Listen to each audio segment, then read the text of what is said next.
go. 大家都觉得 Weird EDG 是 though, 个很 it's 强的 not 队， working. 我就蛮怕自己打不好的，但是我还是想在世界赛上证明自己。Facing EDG is gonna be fun. It's hard to say what to expect from them because I'll be honest, you kinda can't know what to expect from the Chinese team so far on this tournament. EDG looking so damn strong. 下一场我们要打 SEN， 我觉得他们是个很强劲的队伍，不管是枪也好，还是技能搭配也好，但是我们会有更好的协同性击败他们。 Just need to play our game, just have fun. We don't want to come home with regrets. The only thing that we can control is ourselves. I'm happy we played Lotus. It's really Libya. a team that you must respect them. Otherwise, yeah, they're just gonna smash. Are you excited on that? I'm excited. Expectations low because I feel like Sentinels are on a really good run of form. And they have a lot of energy in the game when they It's just like, what EDG are we gonna get today? It's just the only question that I seem to like really have. Shocked by how good some of the things we do. Yeah, I'm excited.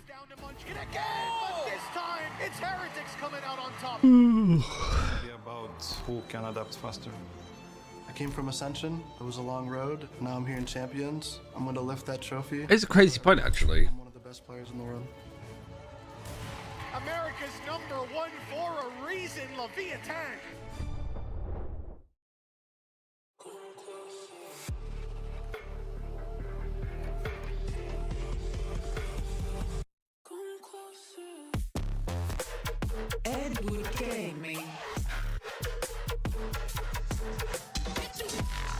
Hello again, Space. Yeah, I don't know what happened with my camera. I just had to restart.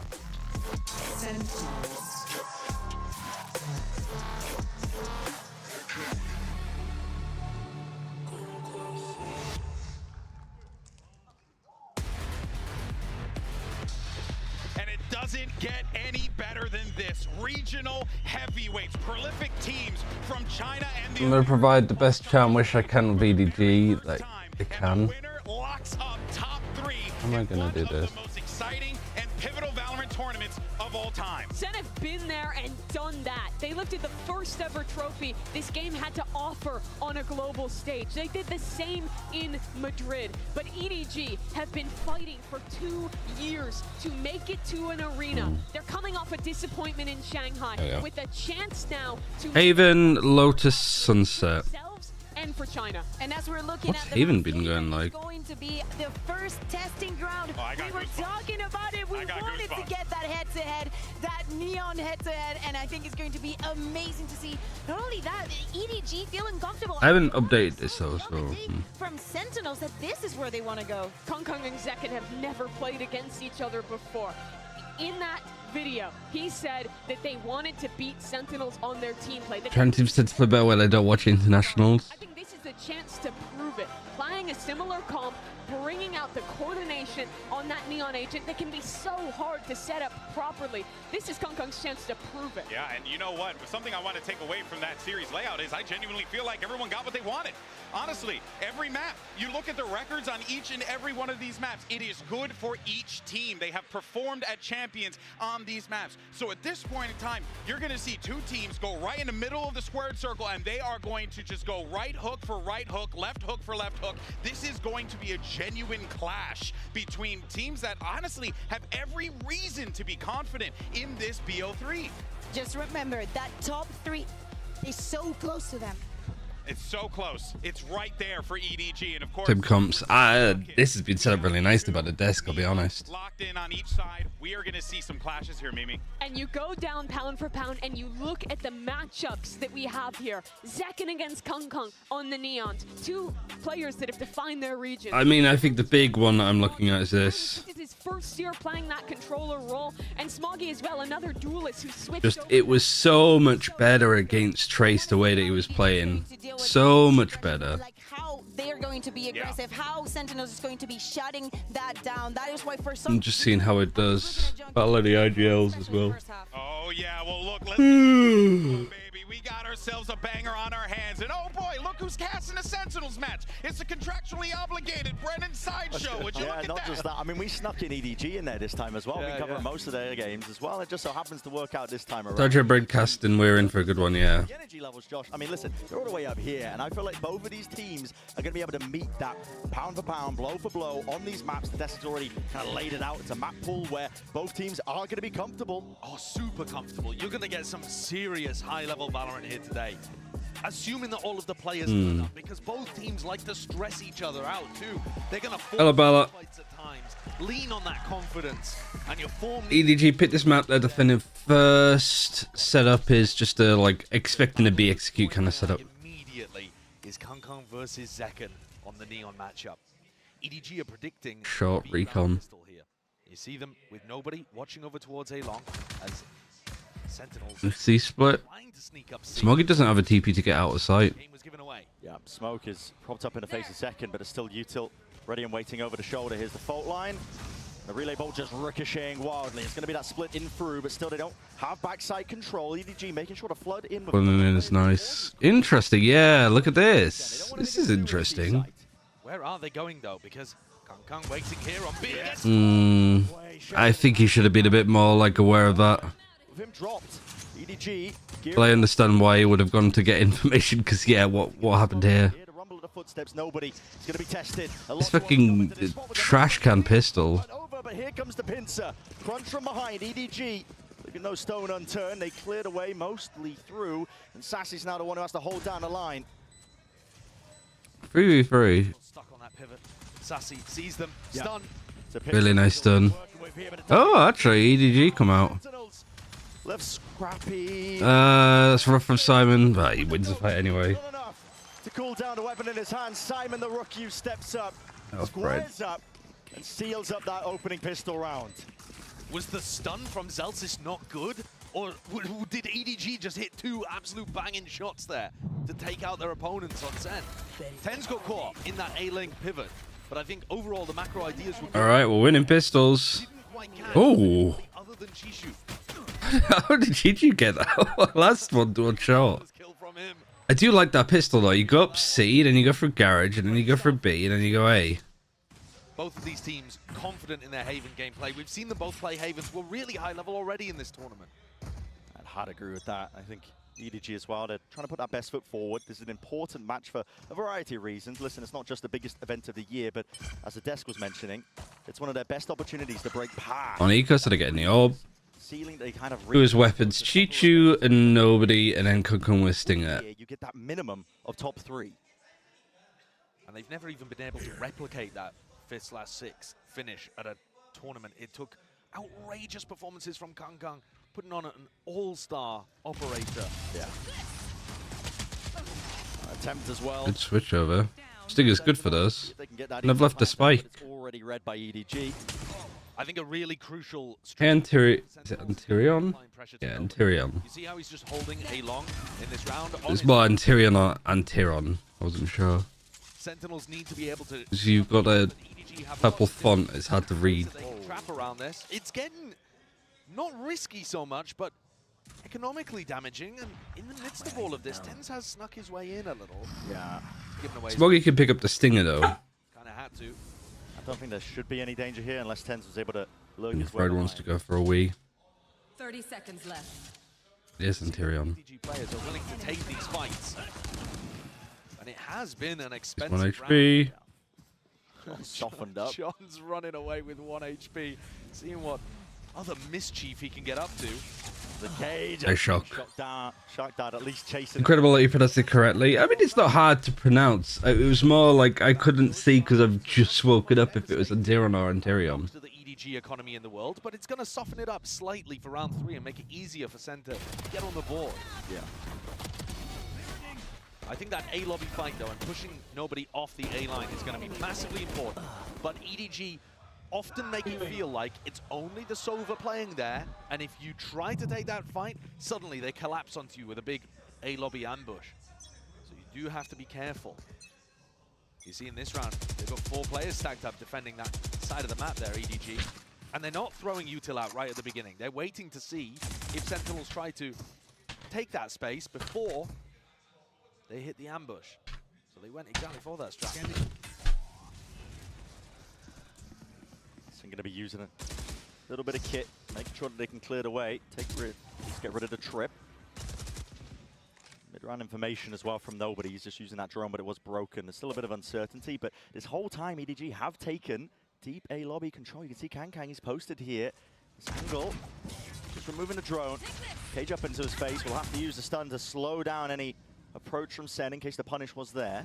How you doing on your pick'ems? I'm 50-50 in playoffs so far. Into this spot and position a bonus round conversion in his side. Still flash has to be avoided. Still gets the one.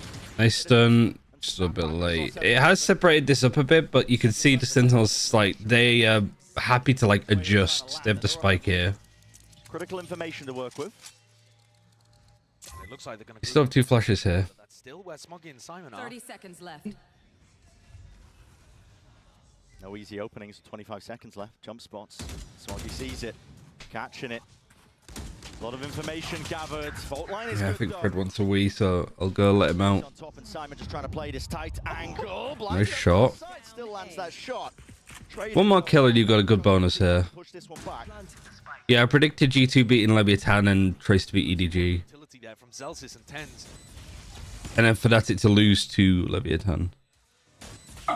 So Somebody opens up wide. it kind of has worked out. Alright, yeah, I'll let you out. Yeah, let's go out. 1 sec. That one. Drop down. Double digits of health, but it's only Chichu left with the Bulldog. They're here to reload. It gives Tens the prime opportunity to just pre-aim onto the angle. Big round for SEN to get onto the board, but a difficult one still. EDG fighting tooth and nail to hold on to these spots. And you can see this team, they got some dangerous setups on the defense side. I think in terms of that team play that EDG were talking about and their preparation, this is the best tournament for them. Yeah. Even if you contrast it back to Tokyo, that was more individualism. And Kang waking up and having the world's most wonderful op performance we've seen from a player, I would argue. This version of EDG seems like they've put in a lot more thought to their game and tactics on top of that. Yeah, I'd agree. I think that, you know, despite you could look at some of their opponents this tournament and you might not be too impressed in terms of who they've actually bested. But for me, I've been paying attention to how they've been trying to play. And look at this, bit of a trap play setup, but stun missing. Hello, accidental kill. Right through the wall, bit of unfortunate action occurring, at least for John QT, not unfortunate for EDG. But they respam it, and so both teams come out of that fairly similar. But with the Cypher down, this opens up different options. EDG could now try to push aggressive and get flanks off against SEN. And SEN could group up and go for a big site execute onto C, where the Cypher's now got no utility. EDG don't choose the aggressive option, though. They're keeping players anchored to C to try to make up for that fact. Nobody has the rifle. Nobody has the rifle, but as he's looking for that information, I mean, that's what happens when the drone is used a little bit prior. Didn't have it to try and safely garner it. At least there's going to be relay bolts as well, and space given. Yeah. This is ridiculously good from SEN. That lurk timing from Celsius is marvelous. Wait but a it doesn't second. matter. Yeah, and Smoggy's right back in there. The Paranoia is already sent out. That's preemptive. Outlaw in the hands of 140. Zekken down to the double digits, but still alive for now. Glides to the side. And he is the spearhead. Like, literally in this case, man. Cracks open the C site despite the resistance that EDG were trying to put up. Doesn't seem likely that Kang would be able to pull this off, but he is an extraordinary player. If he had the stun to work with, maybe he'd be able to isolate a 1. A wall to get in 2, but honestly with his money low, in a 1v3, best course of action probably going to be to save. Yeah, he's just seeing there whether anyone's going to give him a free duel. But Sentinel's going to play with a bit more discipline than that. Well, they're looking to try to take the gun. Yeah, they understand the importance of this one. Sentinel's thinking ahead. Bye-bye. Zekken, head clean off. Go, go, go. Sen realize it. They're in danger of just being trapped. Going down to the spike, so they're going to do a bit of a mad dash. But it does bring us down now, at least 2-2 in terms of the rounds. And it's nobody, the newer IGL for EDG, that actually gets the wrong read on this round. You see him being caught there going for the re-clear on A. He'd called for his team to reinforce the C site, because in his head, that's the most logical place for Sentinels to end. You've just killed the defending Cypher. Why not hit that site? where the anchor player is no longer there. So they reinforce C with Simon, Smoggy, and keep A very weak. Nobody tries to hold it on his own, gets punished for that. Not necessarily hubris, though. It's just you can't cover the entire map when you're in that position. Perhaps he should have dropped off site, but nobody is a very confident player. And we're going to see this version of EDG's trap being run on their eco. Trouble is Kankang is going to be falling prey at second. Glides his way forwards to a nice little win, and he's covered over the shoulder once more by Tens. Spraying away, it matters not about that paranoia. Smoggy, you know he's playing somewhere near. Eco. It's all about clearing them out. They've got that diligence, TP up and over. And good shot. Smoggy, just the one before he's dropped. All of the coordination working really brilliantly there for SEN. That additional pause that Zekken throws into things just to allow Tens on top of the box. They've been doing a lot of that. And in a 4v1, Shishu once again finds himself in a spot that's simply unwinnable. 9 HP. Ooh. Listen, it's a nice shot on the Sassy. Sentinels now taking good shots. By the one round, it looks like they've regained a little bit of that composure just from losing some of the prior rounds, but it's SEN kind of running away with it. And they've also now experienced that A-lobby delayed crunch, but it was on an eco, which was easier for them to deal with. These players swinging in from EDG did not have big rifles to be able to take the fight to them on an even basis.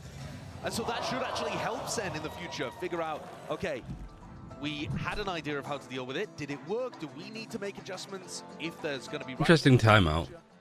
They did look pretty set on that, though. The stun coming out over towards A. You've only, like, you lost your bonus, and then the round after that was a full buy, and then you lose an eco here. So, it doesn't really tell you much. 2 of the 3 rounds that you've just played, you probably should be losing if you're EDG.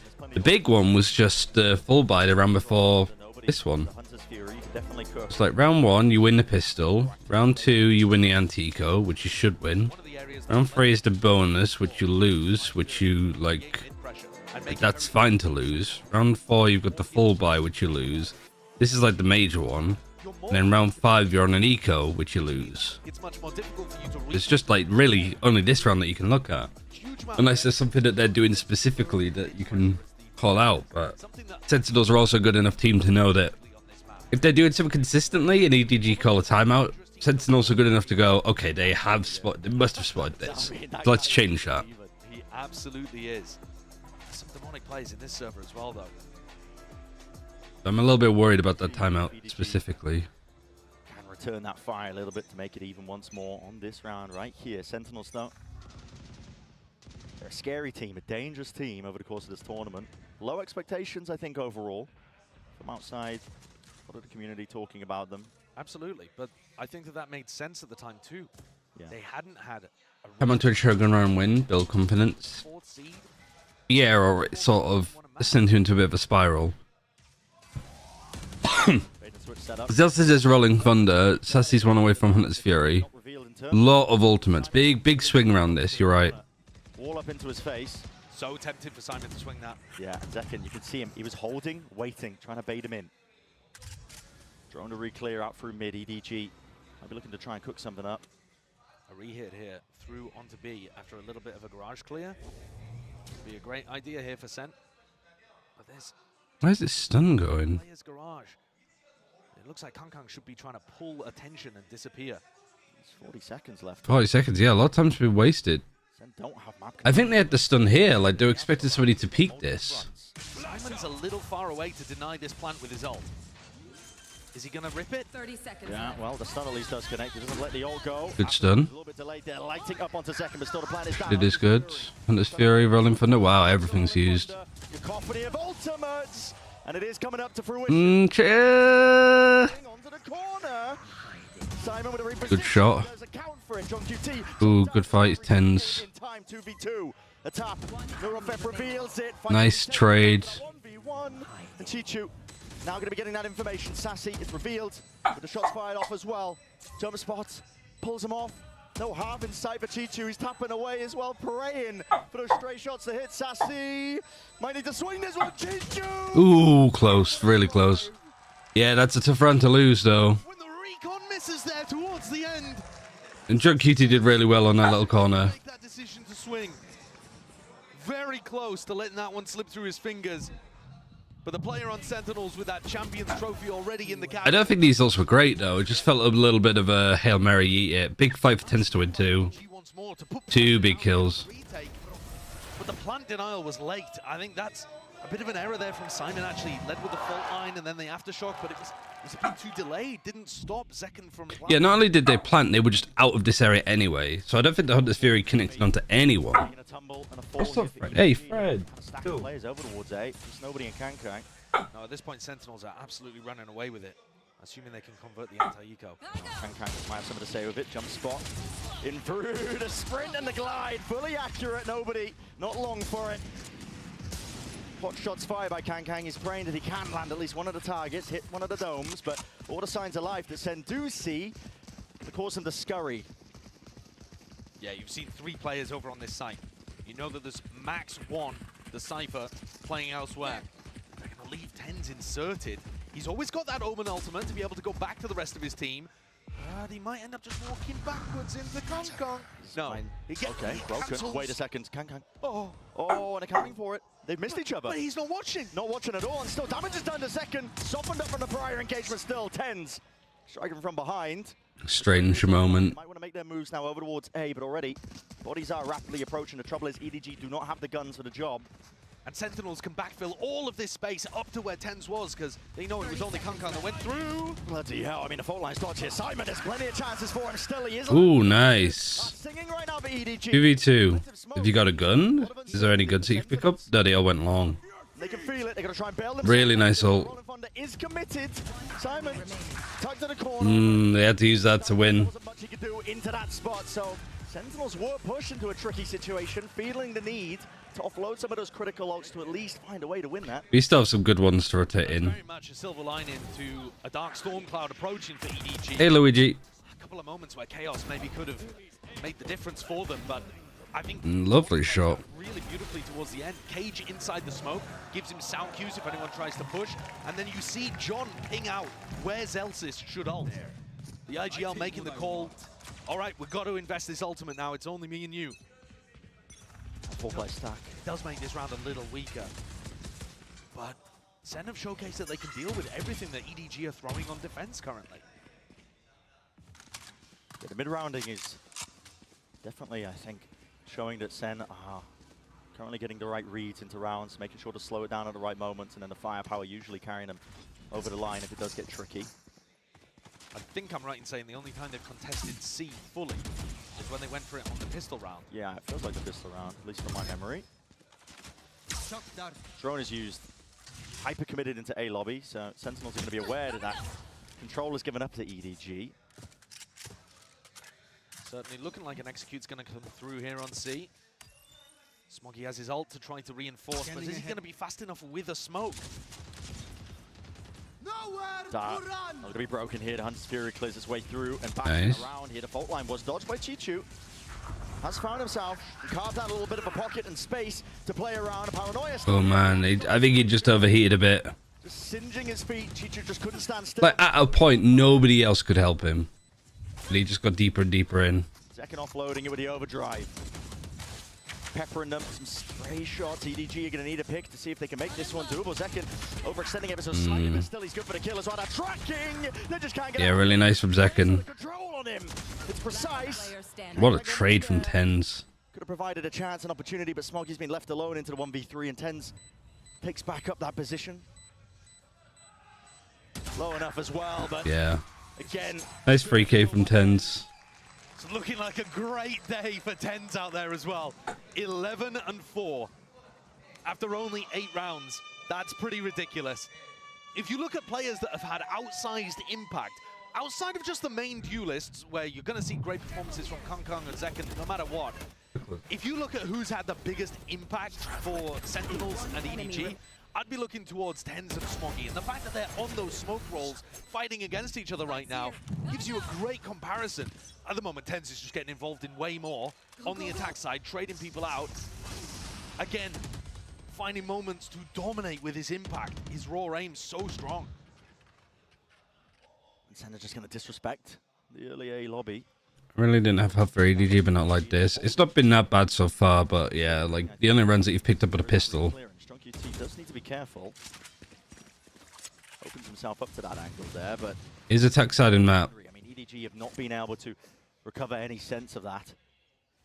Nothing built up in the bank. You see there, John using a cage again for the sound cues, making sure that he can't get pressured as he takes a little more space towards mid. They're being very cautious on these anti-eco sentinels. They don't want to get tripped up. But it is incredible that EDG have only won the pistol and the follow-up. Where's the punish here? Where's the cover? Yeah, nobody watching, just in case that was that punish here. Chichu, a couple of shots, backs away with his life. But Shot on Kung Kung. EDG defense. Second's played really well. Stunned up at that. Unlikely to see that follow-up. The more the time does get... I think this is EDG really playing that badly. I think just Sentinels are on a tear. Strike after shot, pushing them back and away from the plant. Zelsis going for round 2, needs to be covered, and Tens has it. Everything's red. All of the positions are really nice. Chichu dropped. Nobody off onto the extremity. Yeah, flawless. From Sentinels. You can say that from I think that timeout was way too early from Muggle. Always been in control. Have there been some dangerous moments where EDG have hit a nice shot, got into a good position? Yeah, of course. You're always going to get that with a team as good as EDG. And yet, SEN have sailed away, clean swept the last 7 rounds in a row. Kung Kung's finally going to bring out that operator. The economy's been damaged, been in ruins. Just Kang Kang is double op. Double opping. Double op, yes, Smoggy's got it too. They don't have money.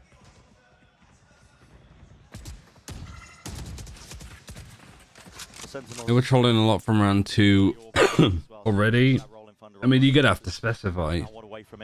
And they have been prioritizing this smoke at the top of C long as well, which cuts off Smoggy's sightline. He's not sure whether someone's tucked into Cubby, as Sassy has. He also doesn't know if someone's going to peek him from the right or the left. The only thing that was a little bit troll is Chichu trying to sneak onto the backside of C. He's also going to get pressure from Garage unless Chichu can hold that off. Drone sees it. Off spotted. Out for Garage now. Yeah, the problem is that if this is the call for an attack team of like go into the op, like against the Neon as well, especially, okay, you know that there's an op there. They're not going to be scared to go into an op, so it's not like they're going to reset and go into another. Good damage done by John. We'll get his ult online from this one. Everybody grouped up from EDG. Oh my god, this Welling Thunder's going to hit everyone. But it's preemptive. Sen using it to try. Oh, Chichu, big kills. Offset though, nobody covering it. Neon ult too. Actually, that side of it makes sense. I quite like that. To these remaining players, if they can pick up the pieces, but the stun is immaculate and the spray. Nice. Good stuff. Really good stuff. If Sentinels had had any idea there was a double operator set up in this round, I don't think they would have gone for such an aggressive post-plant option. But they didn't. I don't know. I don't know if I agree with Sideshow there. They knew that the op was there and they decided to like hard execute into it, which is the right play to do. Because some teams that go, oh, there's an op C, let's go A. Let's go away from the op, and then you run into another one. That's where the plan's supposed to come in, right? I accidentally hit my escape key in hand. And that round, Kung Kung actually had the Neon ultimate to be able to make up for it. When he goes for the retake, he doesn't have to just play slowly behind his team, holding angles for them. Now, however, you take a look at what's going on for EDG, and he doesn't have that to be able to back himself up. Yeah, use just in case they get overwhelmed and swarmed here.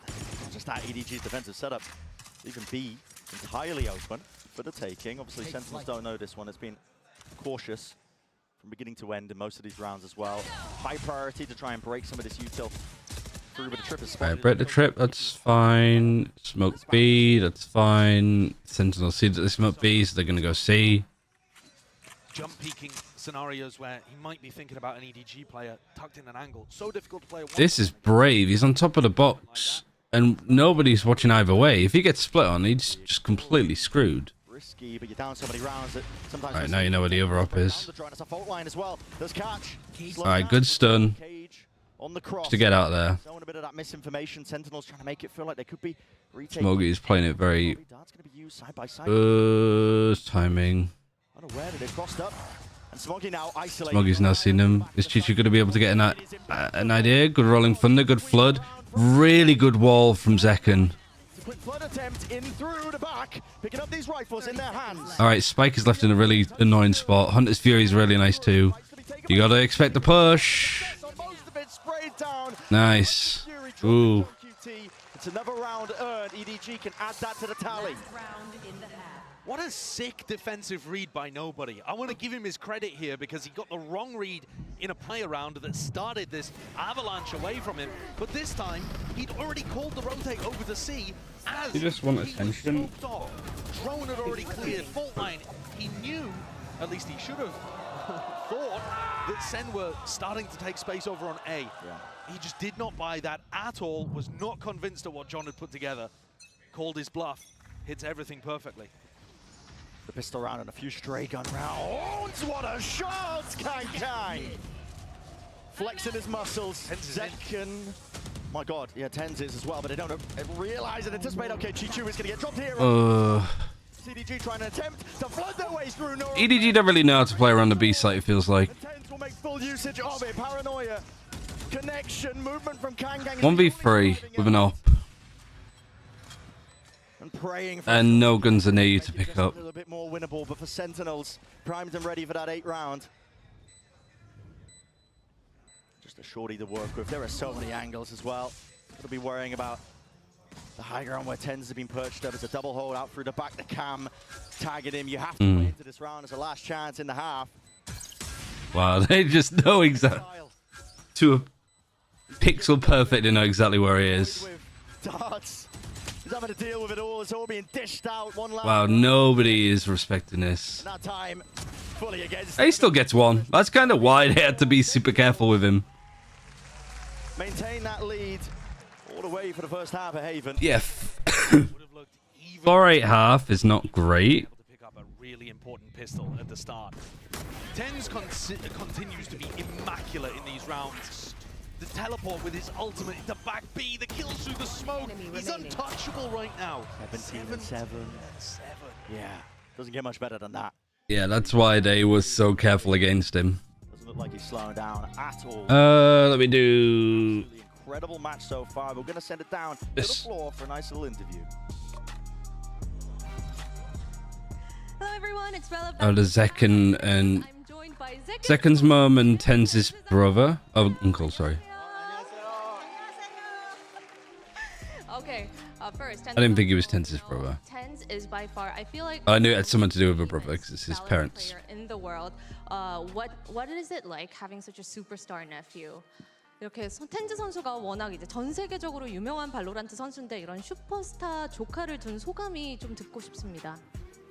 It's an honor to like honestly the kid's on a different level. I wish I could take some like credit for some of the skills he has, but yeah, he's different planet. 뭐 완전 영광이고 Have you gone now, Fred? 텐즈 선수가 이렇게 잘하는 게 내 덕이야라고 조금은 말하고 싶지만 그냥 어나더 레벨 너무 대단한 선수라고 합니다. You want to be outside? You just want to be outside and just You want to go. add? I heard you can speak a little Korean. 안녕하세요 여러분. 제가 텐스 삼촌 크리스예요. 텐스가 게임 하는 거 제가 다 알려준 거예요. 감사합니다. And you know, 제켄 어머니도 저희에게 좀 보여주고 싶은 게 있다고 하셨는데 한번 물어보도록 Yes, 하겠습니다. you understood all of that, Gorilla? Nice to meet you. And I heard that you have a little something, especially the Korean fans. 안녕하세요.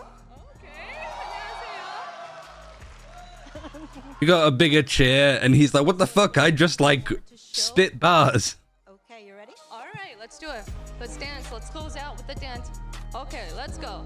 All right, back to Haven.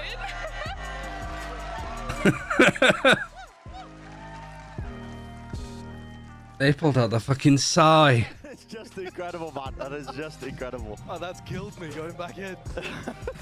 That has killed me. Okay. Sentinels. Zekken's mum, man. Zekken on Neon. Yeah, yeah, man. Runs in the family. I immediately think of Ian Chambers. I don't know why. I think it's just because it's so cringe, but it's fine.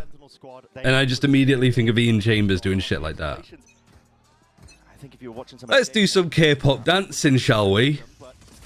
I already hear it in my head. This squad, they are consistently evolving. From game to game, Yeah. the game plans, the execution of it, the teamwork, it's all looked extremely strong. In this round on the pistol, Sentinels... I'm trying to think here, like Gorilla, like what EDG have been doing wrong. I don't know if you saw the first half that much. Top of the scoreboard. Didn't they just struggle with B a little bit? Potentially cut off from the sideline though. Well, honestly, I think it was like Sentinels played a really good half. I don't think it was too much. So perhaps this stack from SEN may end up. No clue, didn't watch. You're like, I'm done for the season. Fuck this game. It's all just being quiet, silence. Jiggle spot from Zekken is the only thing to catch a contact of A short, and guess what? There's no EDG players there. It could work to their advantage, but To be fair, off-season for most people equals playing Deadlock, Zelsis. from what I've been seeing. So it's going to be used, an eye for an eye here with a U-turn. Kang! I've even seen like pros that are playing in Ascension playing Deadlock. Oh, Kong Kong. Two removed before the trade is in. This position from Zekken is really nice. He's a good amount of damage done though. He's still the thorn in their sides. The paranoia sweeping through. Zekken plays his life. Sassy opens himself up in through heaven. There's chances here and accounted for. Nobody's seeing it. The trade though. It's Sentinels being in that like do no wrong form. There was not enough distraction to give him. So I could absolutely see Zekken winning this. Are narrow at that. Simon off angle. Just can't drop in. One bullet will do it. Zekken somehow still alive in the midst of all of this. One is about to Ooh, he would have won if he wasn't dashing there. Genuinely would have won that. That's both pistols though. And a pistol round for EDG. Potential now to make a bit of a comeback. Major round for nobody to get on the board. He was absolutely crucial there to be able to clean up. How on earth has he got John in that situation? Right kick. Sentinels are kind of like, there might be only like one play out of 100,000 to win an unwinnable round, and that's the play that Sentinels do. Feels like some sort of like end game horseshit levels of I have seen 10 million future realities. What's the one that we win? Just one. They were doing this kind of stuff on Lotus as well. Smokes that go into walls, create small pockets for you to dodge recon utility. Sentinels always playing vibes-based Valorant, that's it. I think it's just more decision-making. Sentinels obviously on their eco going to be trying to set up this trap play, but EDG, unless they choose... Zekken just hiding in the smoke the whole time. Seems unlikely. You never know. EDG playing with a lot of caution to begin these rounds. It's somewhat similar to what we saw from Sentinels. Cam taking contact over... I think, yeah, like if you're in a clutch or whatever, well, like in a moment where you're fighting on site and it's a little bit more chaotic, yeah, that's where it can be a bit more vibes and let people shine. But I think that Sentinels do set themselves up really nicely. They don't want to give away any of these guns. Everybody invested from EDG, not trying to... Oh, wait. Trip was broken on the flank here. This should be a normal, like, reacting to A, no problem, easy call. They're going to go for that. So EDG open, still a little bit... Yeah, Sassy just chilling. Zelsis. They got Chi-Chi on the lurk, who had a bulldog. Got to imagine with side control, EDG as well. Spades at a U. I think this is still fine enough for... Worried about the flank. They're thinking about pushing spawn and flipping the map. Sentinels were like, well, because they only bought like a couple of bulldogs and stuff on their last like eco, they might not have much here, but because they're on a full, pretty much like full rifles. An advantage should still be for EDG. Got the guns, tens. EDG not taking any opportunities. Nice TP from tens. Second with Chi-Chi's bulldog. It's nice. Yeah. Sentinels can't be getting away with this. Up onto the flank, they double up players as well. Smoke once more. The dart has to be broken. Nobody's sticking this. Oh, they're winning this. But everybody dropped. Wow. Just time as well. Really good pistol actually from Sen. Tumble to the floor. There is such a thing as being too cautious in some of these rounds. Yeah. And I think EDG gave way too much space and respect there to Sen. I don't know why, if you're gonna play a 4-1 default, if you're gonna have one player just lurking, getting information, don't give them a bulldog. You can give him a stinger, you can give him whatever really. But I think just if you're gonna do that, like even a ghost, just keep that in hand. Smoke that he just placed down, plopped down in through the middle of the site. And suddenly... That's where the FPX buy would help. Yeah, I mean, that's what it's for, realistically. I mean, EDG did it on the pistol. The irony is that they bought up fully to make sure that there was no chance of losing that round. But that in itself lost them the round. Chi-Chu's hoping that Player would open himself up through into mid, give him an easy access to a shot, maybe a kill. But like that's a lot of hindsight. Currently been fully against them in this map. Cut up onto the corner though. It's good anti-strat from SEN though. You could tell that they were very like having the people over here like in the smoke, pushing this, breaking the trip and then crunching. They knew the reactions very well. Alright, 4v5 post plant on B. Celsius is his ultimate. You could almost just throw the Phantom to somebody like Sassy and then just ult. I wouldn't hate that. Retake on site with a Paranoia. Recon that to clear Gong. That's really nice. That's probably something to steal actually, Miska. Because most teams will just play out of here anyway on a B main post plant. But if people aware playing, probably not. Good damage, you get a plant and 3 kills. Team does press that advantage, so there was some level of danger. EDG get that plant down and playing the post from that spot. There you go. Rifles online, and suddenly that round is super dangerous, though. EDG had some nice ideas about how they wanted to play the post plan. You know, the early garage information could have set up Smoggy. The economy is already snowballing. Yeah, kind of similar to the first half. They only used one timeout, didn't they, EDG? When did they timeout again? I'll write that down. Pistol. 1, 2, 3. Round 6, wasn't it? Yeah. On rounds that are super important, those rifle eco The timing out here. They're going to take a tactical timeout here. Was it round 15? Trying to get things back on round 16. Their map pick as well at Haven that's just going so poorly. I mean, I was so ready to sing the praises of EDG, I think. So it's EDG versus Fnatic tomorrow if they lose. Visuals popping off. And the form has been there. I mean, Kang is sitting at 15 and 12. Right at the top, he's definitely been... It is going to be EDG and DRX 6th place finishes again, isn't it? Seems like they put a lot of emphasis into anti-stratting, making sure that they can pick apart what teams like to do on certain maps. But for Sentinels, I don't mind early timeouts. Worked well. Getting scarier and scarier. This kind of Worked well for the early timeout. Some of the prep you might have done to anti them. Well, what, they were 3-2 down and then lost another like 3. It really is like when you do the timeout. If you do the timeout going into a full buy, it just gives Sentinels the opportunity to go like, what ultimates do we have? What ultimates do they have? What ultimates are they close to? All right, they might want to try and get Neon ultimate because their economy's a bit low. So they're going to probably fight for the AOB, so let's fight for the AOB. And on the attack side, you need Smoggy to start getting involved as well. He's been... It makes it... That's why you see a lot of teams time out on ecos, because you go, this round do whatever. The next round, let's do this. Oh my goodness, okay. And Kung Kung just goes, fuck you. Just peeks anyway. Second whiffs. Going to be revealed up as well, but has to respect most of this one. Sassy trying to play with the drone that was used prior, gets the tag onto the one, but push back and away. Phantom moment. I've been playing a lot more Phantom recently, and it's not been going amazing. Going for that re-exploration, looking for the info. Simon's tucked. Bit whiffy. Smoggy's there to supplement as well. Help him out. Oh no. Oh, Simon, no help. Oh my god. One-man army on breach. Simon, quick to capitalize.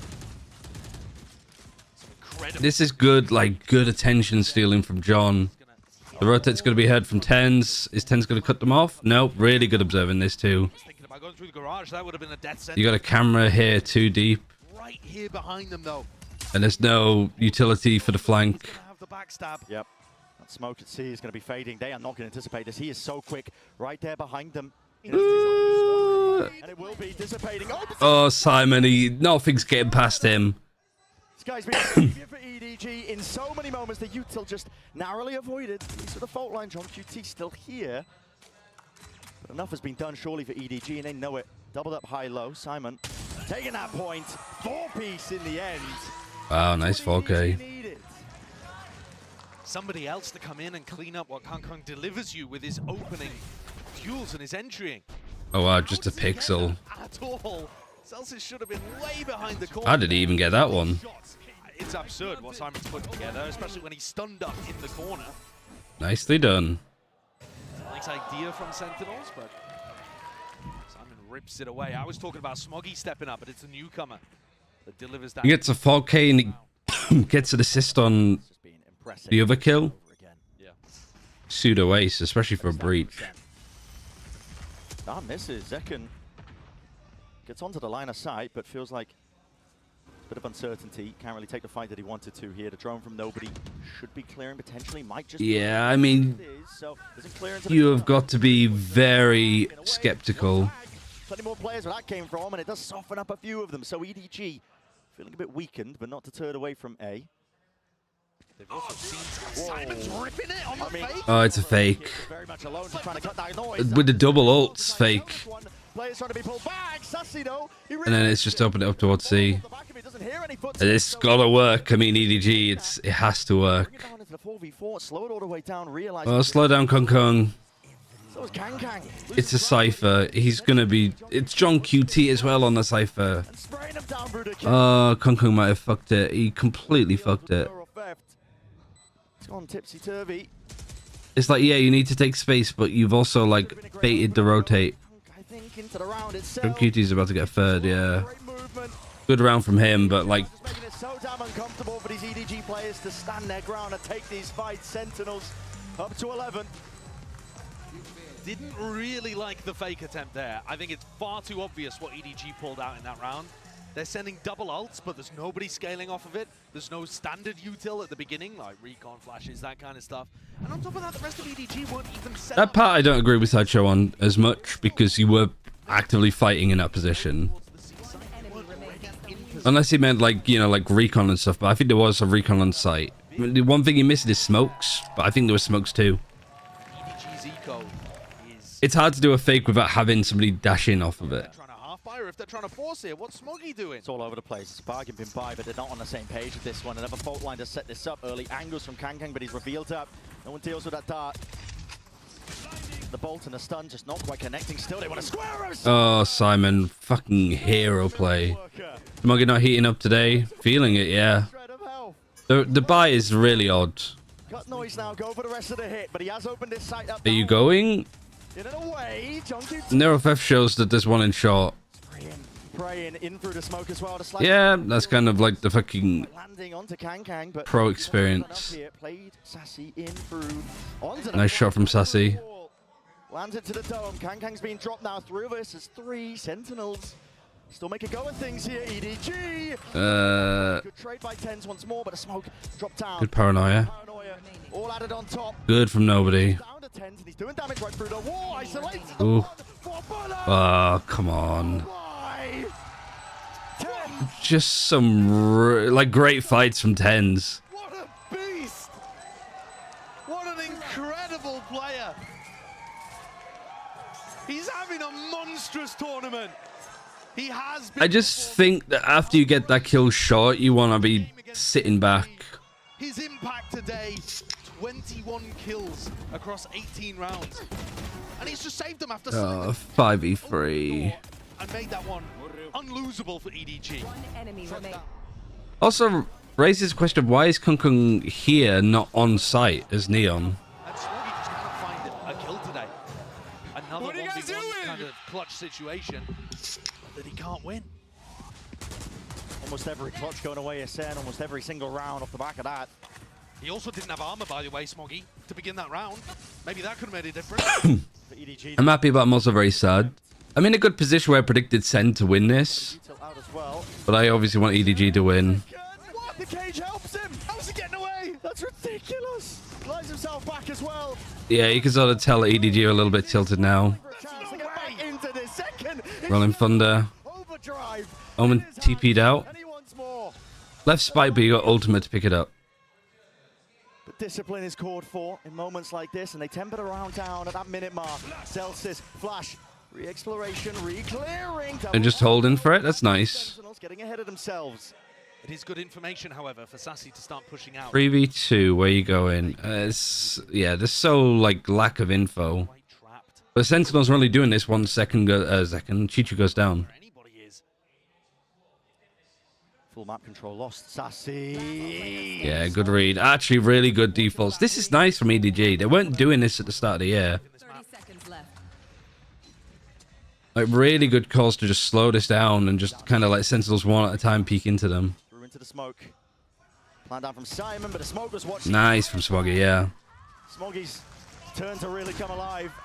Much better, much more patient. You got a minute on the clock, 3v3, and then just one at a time. terms of accessing their Sees him for a pixel. Doubled his kills. Second movement though is absolutely world. What a read from Smoggy. He's only played, what is this, his third map playing Neon? This year? This year? Yeah. With new Neon as well. I mean, all of This have been any time as for Sentinels? Something that has. relevant anymore, to be honest. He's a prodigy, I think, when it comes to. I mean, I'm sure he's played. Yeah, I haven't really needed one, have they? Obviously, but same setup being used. Good movement here. I quite like that. Claw back these rounds one step at a time. Sassy jump spot gets that It's acknowledged. making me want to play Neon this. EDG make a mistake. One error, like Chishu walking in here, and it could all be over. Oh no! Uchiju dropped. The flank opened up. Sentinels. They know that they can play this one nice and safe. Look at the retake cap. Broken. Nice awareness. Yeah, shock dart has to be used to make sure to get rid of that one though, but he planned down. Extension into the round, but this is it. This is where EDG make their stand. See if they can stay alive into this map. You need good defensive utility here from the post planners. Paranoia, Aftershock has to be used to keep them back. Good stun. Eye for an eye when it comes Good to wall. Yeah, you have to move. Oh, and then you reposition back into it. Ooh, very nice, Kung Kung. Very clever. Clever boy. The feed is filled up. All with red. He's got 10 bullets. He'd be alright. John QT. Nice, Kung Kung. Alright, there's a bit of life here. EDG are still in this fight. Lovely post plan situation play there from EDG. That's hearing you pottering about. Those two in a row from EDG have now knocked the economy to SEN. Enemy remaining. Which is the first time. Apart from, you know, follow-ups from pistols or whatever. Maybe there should be a timeout from Sen here. Yep. So those chances, 6 of them, narrowed down to 4. But alright, this is what they're doing. We only need one more round. We can chill. We don't need to be fighting them as aggressively as we are in some of these cases. Get us into overtime. And we've seen, I mean, even if you think back to yesterday. Honestly, it's good to call a timeout here because I think then you kind of get EDG to cook up a strat for this round. And they overheat. Like, I can see EDG losing this round now, even if it is a SEN eco. Where one big play or one mistake can send you rattling forwards onto Sentinel's map pick of Lotus. And all the pressure is on your shoulders. No more breathing room. EDG are one match win away from being able to get a top 3 spot. And not just a global event, not just a Masters event, a Champions. Something they've never managed to achieve before. And that's top 3 minimum. Who knows? They could go further perhaps. And yet today, they haven't been able to access that full potential just yet. They're going to need 4 big rounds to show us what they're truly made of. With no room for error. These players have been in similar spots before. They know you have to take it one round at a time. For Sentinels, Yeah, I wouldn't know you're sneezing. You just puffing off a lot of all dust. the way down. You can see it just from the 2 sheriffs that are being worked with. Mostly same. Oh. Yeah, it's another one of those smoke. Yeah, they did this on C as well. The idea being you can dodge the recon dart, and Zekken can swing out from an unexpected position. He's also playing Doing a lot more of these. There was one here as well. if Simon did go for that flash through bricks. That's why you got the camera put. EDG not going to send with any pace on the anti-eco. And they have been playing these kind of rounds really slowly, very cautiously. Which does potentially open themselves up to mistakes being made. Sentinels are going for the full migration. John's heard the drone. The attempt to pull some players away, at least nobody, they're seeing no signs of life. You feel so worried into this spot if you are EDG. Potentially even committing, I mean, these C post plans have not been going well, and there's 4 people here to flood. It is an eco, but still, I'm scared. Also, this, like, the smokes here give up a lot of space, and instantly, Sentinels are in. Yeah, good ultimate for moments like this. Don't overheat. Alright, there you go. What time to come alive. 23 and 15. Hunting down the remaining player, John QT, quaking in his boot. Oh, was he on for the ace? I love the determination with which Kong Kong hunted for that one too. It would have been far better for Simon to pick up the kill, get his ult on. If I put this on and hold it. Got to imagine that EDG are fairly confident about getting those ults up anyway. on the orb over by C hasn't been contested too much by SEN. Maybe this would be the round to pull out some kind of play like that. Fight over one of the orbs. Can't come with all of those kills has now overtaken Tens and Zekken, who are tied at 21 apiece. But they still got to get 3 more of those. Now SEN have rifles back. Here's that same strat again. Yep. Hiding away. Honestly, I think Fred's just gonna go outside and just bark outside. What even is this map pool? Of what they're going for here. The drone has to be broken. EDG. I mean, Sunset's not bad for EDG at all, right? Inserting Smoggy. Potentially for the long hauls. Util's going to be used, pulled out of them. They don't want anything to do with it. Hunter's Fury could get some tags onto a few of these. All right, there goes Kong Kong. That might be it, just in itself. Weaving was hoping to be unaccounted for. Here's the reaction. EDG now making the moves over towards. Not doing a backside, does he? Still haven't checked this. Who gets the plant in this position? I think Sentinel Sunset is too strong. Oh, I agree. Rolling Thunder active. I just think like these are like not bad maps from EDG. Sort of fresh look of maps too. But it's so easy. This is such a weird position for EDG to play. But I do like the proactiveness. It feels like Sentinels have baited this out really nicely. Good stun as well. Oh, the paranoia hits his teammate. Oh. Ah, nice try. Too much damage done. I mean, that just wasn't really that good of a round from EDG. As the spike is defused, the map is stolen away. Their map pick of Haven. And now you have to stand up to the test that is Lotus, excuse me, for that map. Both Chinese teams just having super slow starts. A squad that are just getting scarier and scarier. Like the whole way that the meta seems to be going. As the course of the series goes on. DRX versus EDG lowers? No. EDG could still battle back, but it's going to be a hell of a task. Hello. Playing like this. Apparently the game just doesn't exist. So it would be like EDG would flip to Fnatic and then lose to Leviathan, Heretics would go DRX. But like DRX, Fnatic, Sentinels, Heretics genuinely are like really good contenders to win the tournament, full stop. I'd say Leviathan too. Like this series later on is going to be a good one to watch.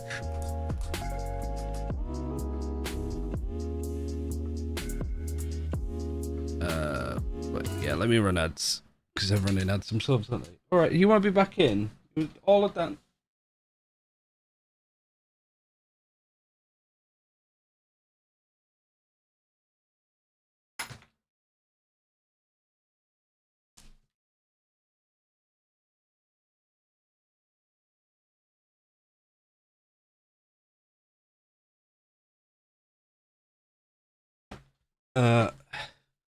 Run ads as well.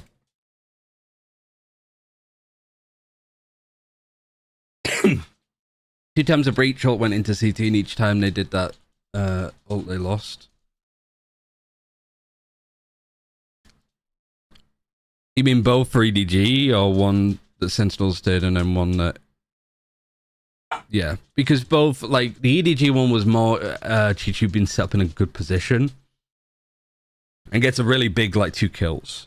For this one, Sentinels were just very much prepped for it. Honestly.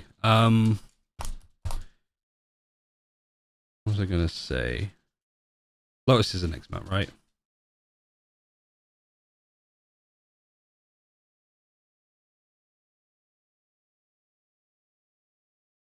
Yeah, they kind of beat Paper X. They beat Trace as well, but I didn't put in... Oops, not that one. I can't even check EDG as well, unless I do it this way. No, they didn't play Lotus in that one.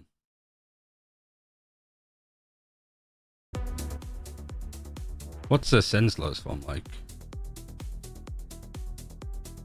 Beat Gen G, beat FPX. Oh yeah, they moved away from the deadlock, and then they start looking good. Do we have any hope in this match? Yeah, I mean... Consider how bad the first map looked against Paper X, and how that series ended for EDG, is what I'd say. I mean, this is harder. I'm not saying that it's equal measurement, but you saw what starts to happen when EDG are feeling the full confidence. but it just keeps being a slow start, like 8-2 down, and you win the pistol and you go 8-2 down.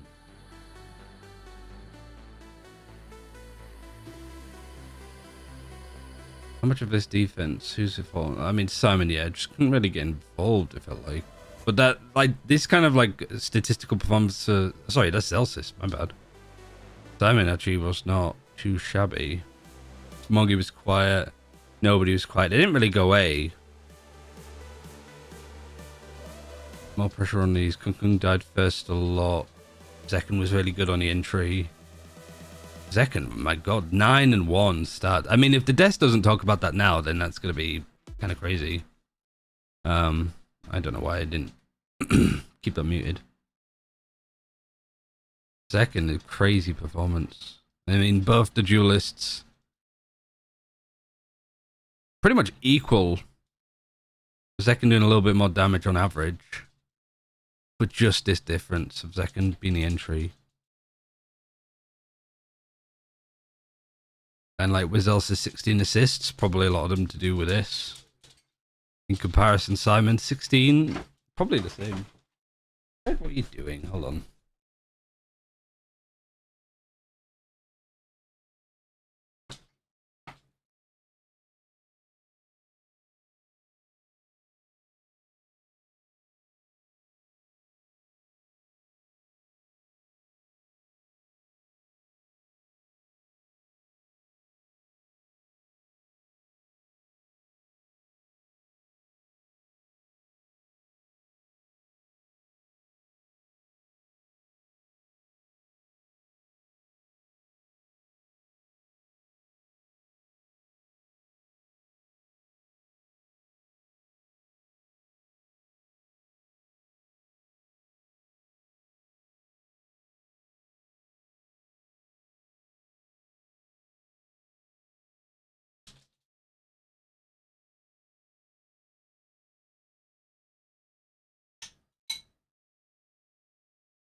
Sorry. I wish there was like a stream version that didn't have the music. The calmness to just look back and just reinterpret everything that is going on the map and not step very quickly into conclusions and into decisions. It's very easy to get baited in those situations, and a credit goes to Sentinels for handling that expertly. Of course, you know, it goes to John QT and his incredible mid-round calls, but also we have a Verizon high-speed moment here because rounds like this also help out, because now you get a big kill that comes through, and then at that point you put it on second, you say second go kill, and he did just that. Open up the round for And them. I mean, it was more than that even. It was TenZ with that teleport out of heaven to dive on in. They didn't have anything going into this round, but recovering that one weapon and some excellent team play on that retake. basically, I think, snowballed them to closing out this second half. The craziest thing is that they did this the other day. Against the RX, they had a very similar round there where they just group up and decide to just isolate the duels to just take always 2v1s or even 3v-Xs. And it's crazy to think that this just works again, that they identify that somebody might be lurking, somebody might have taken that position. Need a drink, hold on. And they just very slowly work their way into the site. Yeah, it was methodical, it was well put together. That's not to take anything away from EDG though, because they were starting to rally that comeback. Let's not forget, they were able to pick up those pistols early on, which allowed them to be able to stay competitive in this game. But now they got their backs against the wall. So let's see what's going on with the coach of EDG as we have Yinsu standing by. I'm now standing by with Coach Margot from EDG ahead of Map 2 and Luna to do some translations as well. Now on Map 1 there were a lot of chaotic and maybe messy moments. Was that part of your game plan? And if so, is this the game plan as well for Lotus? 我觉得还是我们图一有点就是准备要更进一步的时候还是有一点紧张，然后就是可能大家都有点放不开或者什么的，就会显得比较混乱。但是我觉得图二和后面都会好起来。 I think we're a little bit nervous when we're trying to step one step ahead, but I feel like we'll be better. We'll get it better on the map too. Thank you very much. Wasn't Muggle a 6-man before? Yes. All right, well, you heard there from the coach, but we'll see how they'll try to bounce back. That's why Haldong's in that spot as well. Yeah, EDG running the Omen Clove. But shockingly enough, Sentinels are going to go and stick with the Rays rather than go with the Neon. I'm so surprised because the change into playoffs, even though we've only seen them one time, was bringing in that Neon. But they decided Probably because Showstopper's better for an ult. And how to play around the Clove, how Unlike Seasonade and stuff like that. right? Because you haven't control over this map. What is this troll comp? I mean, it's been working really well for EDG, so I wouldn't say it's troll at all. Yeah, it was Lotus at Sentinel. Doesn't feel very troll to me. FPX's run in the group stage. And while they don't play this exact comp, FPX used to play a similar double controller. I imagine they were prepping for that comp. They're EDG used to play this too. to make it into the top 3. EDG's backs against Can be about to rage. I mean, I don't think Clove is that bad, honestly. these two wanted. Brent Sideshow, over to you. No, on map 3 If you're running double controller, yes, it's perfectly fine. And then with Breach Fade. because unfortunately it is set against. Yeah, I think I prefer the Raze here too. Lotus is Sentinel's map pick. They have looked primed and ready to take the series away. Depends what sides you're starting on. Not just that, over the course of this tournament, I would say they've looked. Yeah, EDG chose to attack first. Yeah, this is where they beat Gen G and I think played the best Lotus performance. You think the Woody would start playing next year with EDG, or would he feel more of a sub role? I don't know. We haven't seen Woody play at all. This is very non-standard from EDG, and we're gonna. No idea what he's gonna be like as a player. Yeah, this is why. Exactly why, in a nutshell, they've gone to the Raze. No, I think they got the read on this. Exactly. Splitting them to pieces. You couldn't get The problem is, you know, you got first definitely everybody else that's just trying to play this like lurking game, forced to play faster. Simon in that spot. And Sentinel is actually playing in such a good position, it doesn't really matter. The preparation is clear right now for Sentinel. Yeah, Sentinels prep this really well. They get a kill, they sort of expect the EDG are going to panic and start going towards A. And you got Viper playing over here, full killjoy utility. John getting pressured a little bit here, but there's always the pivot through that blue room. That's where they're going. End on B. Smoggy. Yeah, wow, the patience here. And then Reed is perfect again. Sentinels overstepping themselves. In fact, it's Smoggy who's He sees one. might be calling for another refight. They are grouped up. I believe that's 3 players of EDG looking for the fight. They don't. And then it's just baiting. Wow, it's so good for Sentinels. Everything is working perfectly. Contact in through the smoke, and the fight has to be taken. Risks Wow, perfect. Literally going to be a flawless round. out of this spot, but they just cannot hold a candle to everything. Sen were running, man. It's layers ahead. I mean, that was amazing from Sentinels. That's an utterly beautiful pistol round from Sen. Right from the beginning, you're seeing them anti with this Seasonade, and it looks like they were going to throw it even without the fault line there, based on the timing. That catches on to nobody. Look how well Zekken is played into this spot by Sassy. Sassy jiggles, making it feel like he's the only player Waterfall, and then Sassy even rotates. Hard to beat EDG, just wait. Well, it's not even that. It's like Zekken was being patient here, but you also have the Fade baiting him, basically. The Kung Kung goes to fight this, not expecting that there would be a player here, because why would there be? So much much better than you have any right to expect of a team that looked like they were in a bit of a slump before champs. They've woken. And it's not even like in a baity way that Zekken's playing, because the Fade is just trying to check for information and just make a bit of noise. They've been in rough spots. Like, it couldn't have gone better for Sentinels, right? With every little play just worked out masterfully. Would get them top 3 for Sentinels. They've already reached those heights. Alright, Killjoy on 8. They've been in these spots, and they know what it takes to win a tournament. On display, I think, from that preparation, Tens. He's peppered them up really well, too. The one player. Kang drop down and out. Zekken with a re-exploration, realizing that these players are split up, and now Good paranoia. Didn't quite hit, but Sentinels are taking their fights really well. Good damage. Crossfire setup with him and nobody, and it's brought it down to a 1v3, but with nobody low enough, as it He's is, got a Phantom. Did earn himself a gun and an open side onto C. May have been slightly overzealous there, that push out through the smoke on C. This would have to be mental, though, as a 1v3. Like that. I think the health is just too low. It would be such a task for him to be able to get plant down and a free pick and In your bed. You're gonna back the outside and get comfy. Door frame. Nobody's just tapping this one with only 14 seconds left. It looks like he's just trying to save the gun. Trying to save a gun, potentially catch that kill, but wasn't expecting to win that one, so he doesn't get away with a weapon either. And he puts the Phantom back into the hands of Sentinel. Would find a way to Phantom be a good play? Yeah, I think so. The thing that absolutely blew Gen G away is that Sen are so good right now at putting the right people in positions to farm the ult economy on Lotus. Because of what they had a Spectre, a Marshal, and a Guardian. Of what happened last time, they played on Lotus. Did they get the Phantom? People are going to be calling for him to play Neon on this Yeah. map. But the Raze ult Ten's got it. powerful, and Zekken always is there at the tip of the spear on pistols and. But this is such a shallow bonus. They really bought into nothing here. Basically defines the way that you do play the map. With this composition. Brave to be playing this way. From EDG in through B. Sentinels give up this open space onto the side. Alright, you know that there's one secret. Our Sentinels looking to play this. They are grouped up as well, so Grouping up secret. One hold in here. Just hold. That could be the win con for EDG. Waiting for utility to come online. Dominate a portion of the post plant here, John. Seemingly aware of it though, he just catches that contact and he makes the call that they are playing up towards. Prowl Archer used to check this close corner. Bullets flying forwards, luck at a draw was what they were hoping. Yeah, nice from Simon. I like the idea though from Sentinels. Like, I might need to steal that. Flex the mechanics.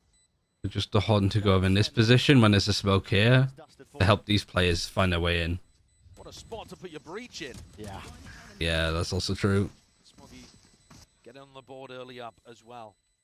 Helping settle those nerves. They need a big performance. Simon has been lights out this series. Yeah, Simon's like how well he's fit into this EDG roster, but also how much better he's got in his short tenure on this team too. And he was there on Haven.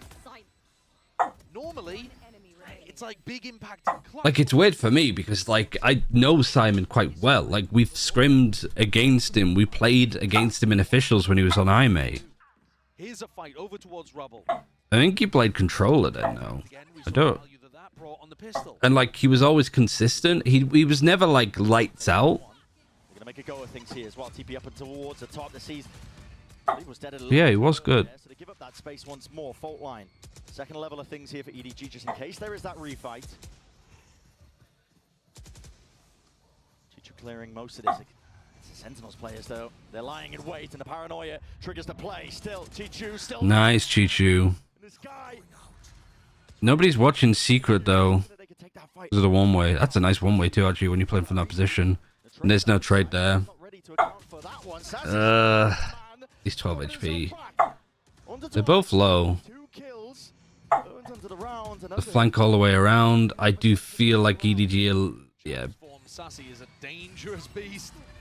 How are they gonna do for the like flank control? Through the back of the side, you can tell that there's still levels of unknown. Even the C's just use preemptively. Sentinels are playing this really nicely though. They've forced out so much utility from EDG, you're just super paranoid.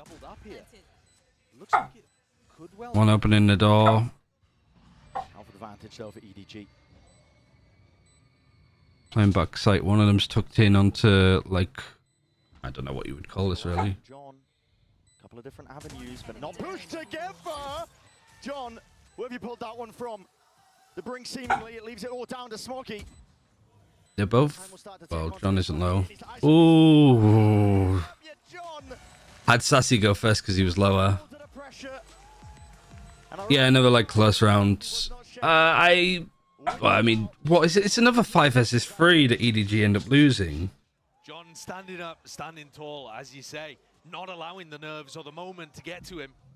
Trading out the player with the weaker health in front. Oh no, never mind. Big fan of how Sentinels played this round actually in terms of 4v2, still pretty rough. on Rubble.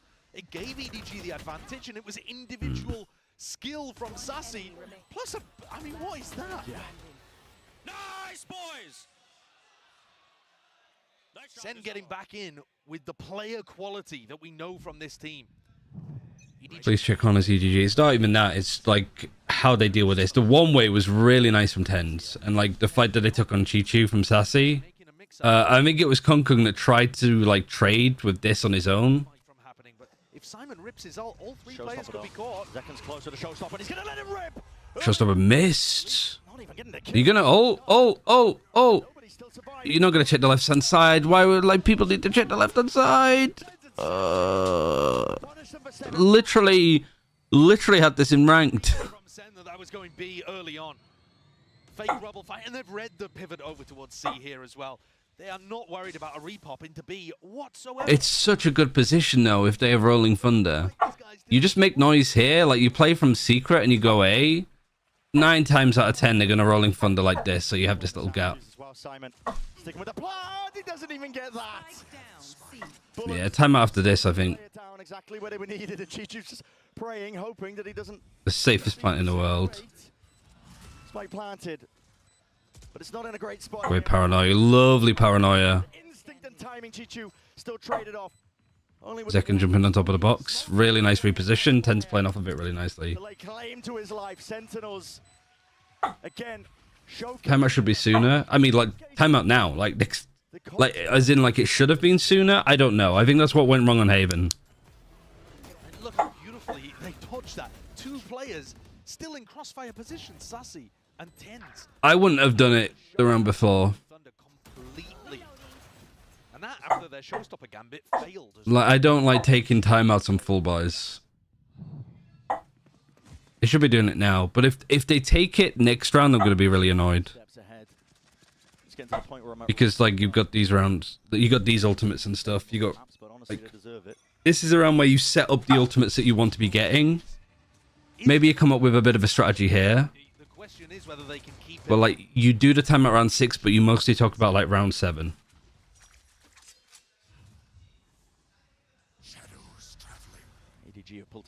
But also, like, I don't blame Muggle for doing this, right? Like, he literally wasn't coaching a year ago. What's wrong with a timeout on a full buy? It gives the other team, like, if Sentinels and EDG take a timeout, Sentinels are like, okay, what ultimates do they have?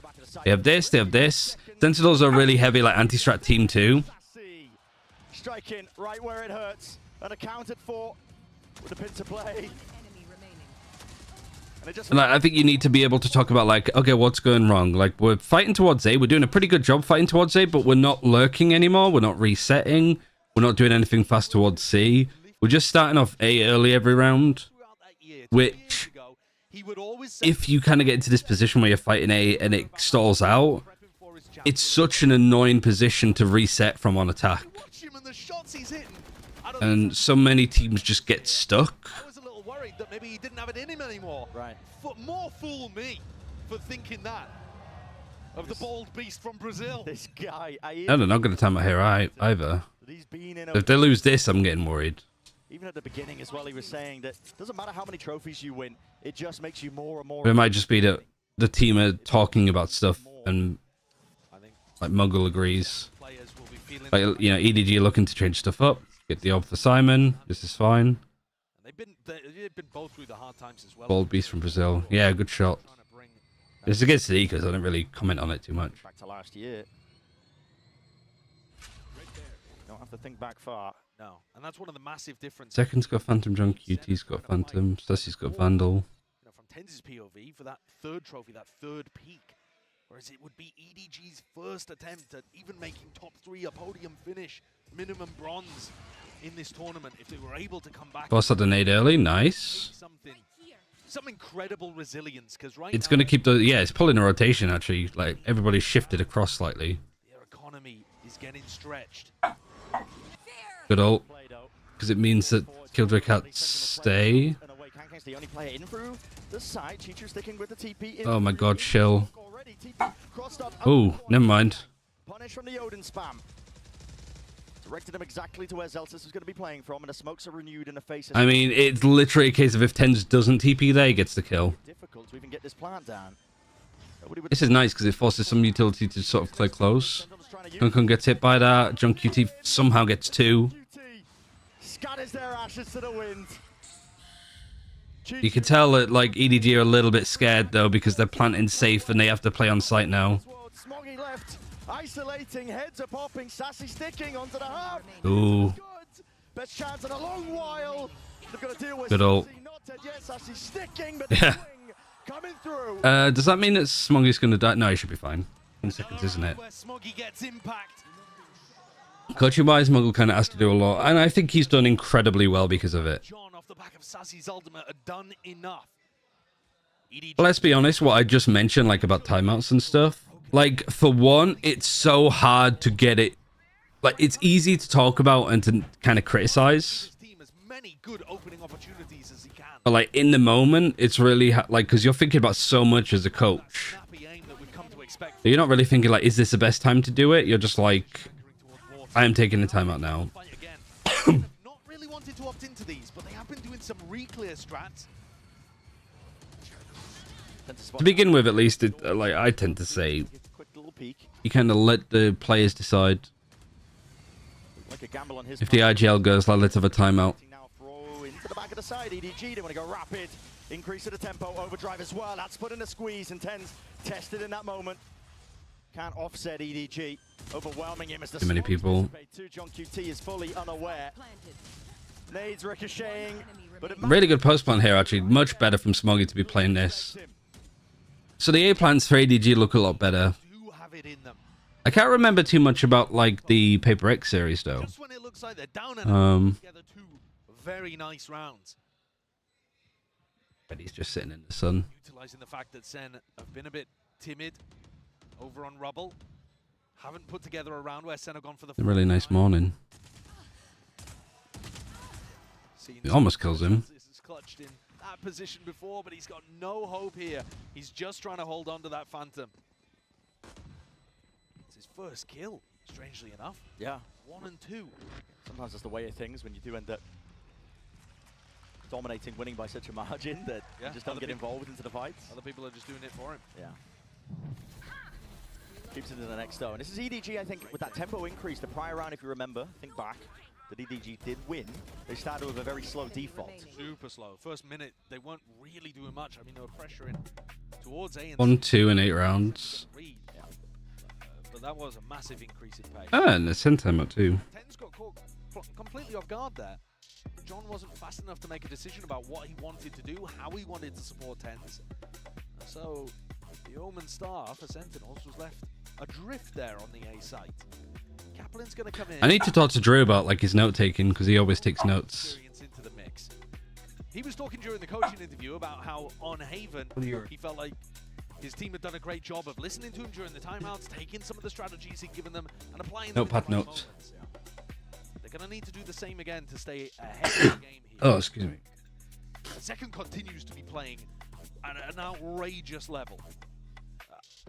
Since he's picked up the Neon, by the way, he's been averaging 300 ACS, 200 ADR. In the previous map, he was 9-1 in first kill to first death second. Oh, Zekken, yeah. 5-0 in first kills against Kunkun. Yeah. And he's See, that's crazy. Like, I don't know how he gets that stat. I think that's somebody's got to be working to track that. 1 and 6 here, though. But he is dying and getting traded for the most part. this is very similar to what they were doing against Gen G. Putting John Cutie here as well gives them a snake bite to be able to shut down. But having like 5 rounds on defense is really nice for SEN. They got the read slightly wrong here. They're going to just end up using a ton. I've been hearing lately growing noise of people asking Neon Slide to be nerfed. I think it's about right. Used for retake for plant denial. And scurry away as well. Most of the space is going to be given up. It's hard to hold on to this with EDG's composition. The double initiator, Prowler, Sassy, catching the contact. Enemy. Be careful. The door is open wide for the evacuation. And that's where you see the value of Clove Smokes as well. Smoggy throws one down and they're able to get this space. And they found a completely open A site. EDG come out of the attack timeout, read SEN perfectly. Great ideas. Center in position though to try and make it a go of this one with the flood defense. Oh man, such good movement. Another first death for Kung Kung. Another first kill for Zekken. Haven't planted. Yeah, I actually kind of like faking the plant and then leaving. They want nothing to do with the A site. Or faking it you're leaving, cutting noise. Actually have any info there, nobody playing B main. You'd have to be worried about so many angles. Even the smoke, just the timing of it feels like it's, yeah, put that smoke and we'll leave. Door opened and a cut of noise. I don't know why they would. If they waited 5 more seconds, I know they're low on time. If they were on 5 more seconds, this would have got peaked. There's still players at their backs. Sentinels could be ready to remove a few lives. Peek from Sassy. Haunt as well, doesn't get broken. Oh, the lurk is good. If they can hold on, they've planted. So yeah, this is really nice from EDG. Oh, he stuns. Trying to play his team back in, but from that angle, John QT is none the wiser. Stroh. Coming from sight. Still a 2v2. Not plan to really for them well. Not at the baby door, Sassy's holding. Is that your background? What, the noise? Yeah, it's just Fred barking. Contact. High-low. EDG. Waiting to strike that time pressure. Sentinels, you're running out of wing cons. You've got to stick this at some point. Circle's got to be shrinking at some point here. Locking it down onto the corner and half not earned. It's EDG. Sassy's always quite good in those moments, isn't he? A 4-for-1 to the tally. Yeah, he has to move, despite my go off. Alright, nice. Them during Haven. I actually really like the EDG tried to do that. I feel like we don't really get to see them. Absolute steam. I can probably count on one hand the amount of times that we've seen them try to cut noise, because it's probably that was it. Didn't give any possibility of a Was it round 8? And Simon, I thought he might have given it away with the fault line, but he still ended up finding value in his lurk spot. We're back into this round. Oh, we missed 4 seconds. Belongs to the defenders, but it is a large util investment. An immediate response again from EDG to Buy up for Sentinels. You want to be forcing here anyway, because if you lose, you can eco around 11, have a full buy for around 12. Against Kaplan. EDG are even happier knowing that John QT's had this Viper's Pit for a long while. Don't do this play again. It didn't work on Haven. Simon has it primed and ready. Up and over the top. A lot of angles. He still gets one. Oh, the rolling front actually there is great. Yeah, but there's just too many angles, man. EDG though have taken so much space. Send group up, re-clear through spawn. Tends the backstab through waterfall as well. Oh, great peak timing from Zekken off the fade haunt. It still gets the value and still gets the damage done. Chichu can't land it with a spray, but eventually there. Oh, how did he miss? Now sticking, defended, up and around, and Simon's left to do it all. Ah, man. Yeah, Kung Kung did well to get the first. He just needs to back out. From Sen. How does Sassy survive with 5 HP there? And another round where they do the breach ult proactively. He's top of the scoreboard, but I think he whiffed his chance again. It's just the thing about it too is the Sentinels know that they're gonna make a play like that. Like the positioning from Sentinels in all of these rounds is superb. Don't they realize? Not really. Like EDG are just feeling like, oh, we can get a timing here. It was a little bit of a scrappy, like back and forward fight. We saw Sentinels using a lot of utility to try and take this back. If anything, it's just really good, like mindfulness from Sentinels to be like, keep it in the back of your head. They're looking to Rolling Thunder. Like, if we're going to fight, use some utility, but take a couple of steps back. Don't over-engage. It is a weak goodbye. They have 3 rifles. Absolutely. And if there was a round for Smoggy to find some impact, it would be now with Clovel online. This looks like a setup to try to punish people in mound, or Noisy. depending on where SEN take contact first. I think Fred's just getting super comfortable with being here. Even aware of the process. It's his favourite hobby, I think, is to just bark at like birds and stuff outside. Paranoia is beautiful. Blinding. Like there, like just the movement from center, like okay, and then everybody back out. I love that read. Smoggy and Shishu there, ready to backstab the people trying to punish mound. EDG. And now you're planting for mound, and this is where Sentinels are fighting from. It's so smart. Like it's just good reads. You got a late flank from Zelsis all the way around. Smoggy needs to worry about that. Now everybody from Sentinels group it up to try and go through here. Do they have anything to go with? They don't. Yeah, this sort of lost its momentum very quickly. They know what it takes to get the round done, finished, clocked up, and sealed up with every single kill. 6 rounds of defense, however, is hard to come back on. As I said at the beginning, there was danger with those 3 rifles, and they put them to good usage, put them to good work. And if Sassy Sassy's just saving. And save his armor, there is a chance that SEN is still going to be able to put together a good buy. That's why it's so important. He keeps the What is this buy? I mean, those rounds have actually worked out really well for EDG, weirdly enough, when they do have odd buys. It looked like SEN were about to... But they were doing it against Trace as well on Sunset, where they were just buying and buying and buying and buying. More than possible, likely. Like they're not having a full buy, but also their ecos are not necessarily terrible. Being able to make it even in terms of rounds at the first half. Yeah, and I think nobody's adaptations have been really solid too. Yeah. The tag timeout that Kaplan took, I think Muggle had more impact. Isolate and exterminate. The tempo switch up from EDG, always keeping SEN guessing. Once more, the all-in with the util. Burns and all. John is committing this pit. Okay, interesting play. EDG might want to accelerate here into C. It's only Zelsis. He can pop down the ult, but he might get pressured in waterfall. Yeah. Nano Swarms. Gonna be deaded here. Divides up the site. Retake Viper Wall as well for Sentinel to try and play with. Makes it hard for EDD to chew through. Zelsis now. Lockdown. It's never to really clear this one. You have to take this one. Fighting straight up. Nightfall is good. I mean, they're just sending it. Paranoia on top of that was really nice. Yeah, too many ultimates to really deal with. Has to be shown. EDG now have to back away. Cut away with the sound cues. They don't even know if anybody's onto this one, but just peering up and over, spamming away, still earning their way into a... Good, where have you gone? Wow. Wow. Felt like there was a lot less players from EDG alive. Despite everything that was against them. What a comeback. This Chinese squad not going down without a fight. A little bit shaky though from Sentinels, like holding on to that many ultimates and then still losing. Anticipating that waterfall pressure, EDG have tied it up. And then there's just too many smokes from like the Omen, the Clove. EDG did all that without timeout. That's true, actually. Yeah, no, was there no timeouts at all? Yeah, no. Red Bull gives you wings. Strange.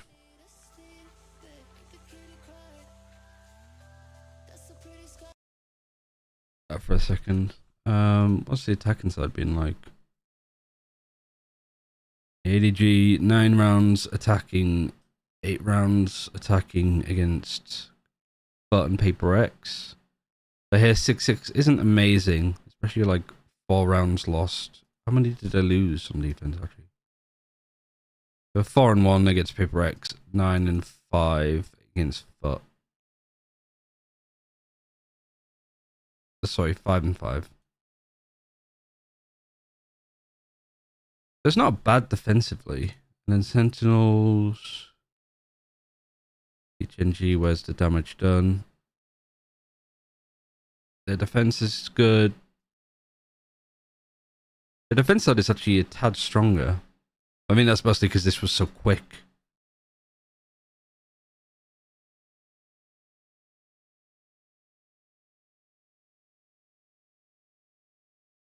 Saving strats for real. I think there was maybe just an element of like letting the players play. It's not Haven. Listen, I've been there. Other people probably haven't, but I was there quite recently. It's 6-6 though. This is EDG, and they have made a resounding comeback. They lose the opening pistol round. This is not their map pick of Lotus. SEN opted to go here, and they've looked brilliant for most of this tournament when they've played on this map. They have real chances here. Absolutely. I think EDG have done a fantastic job from round 7 or 8 onwards. The macro game plans look far better. They were more comfortable with the pace that Sentinels was playing at. And this pistol could be exactly what they need to start propelling them forwards and have some belief that they can win this game. Because up until recently, up until yeah, these it's final exciting. rounds, it's looked like only one of these teams here believed they could actually win today. Now we're getting glimmers. And we're getting Smoggy at the top of the scoreboard, you know. So who's it that had a really, like, Smoggy had a really rough time on defensive Haven, so this is good. This could do with going up. This is fine. Yeah, I'm looking at Smoggy and Kung Hung to keep it up. Sentinels ban Icebox. Don't know, actually, I didn't see the veto. Nice hold to start. EDG. What's PaperX EDG third map? This was PaperX EDG third map. Rubble 2. Chichu's happy to take up that space as well. It's going to be giving a lot of mid-round information over. No exploration, really. Anyone else on EDG? Like, maybe EDG got rid of it? I don't know. You can see here it's only Smoggy holding that. We'll check in a second. Ready. Both not usually enough to hold on to a site. Might need to close the fence. The present. As if there's anything going on outside anyway. As the Viper Wall goes up as well, threatening that Sen could be contacted behind that. As the Viper Wall drops, EDG start to realize it's not A at all. They reinforce towards C. Is there a pivot here? Are they going to? Is there a prowler? There isn't. Playing here is nice. And like, oh, was he spotted? Yeah, he was.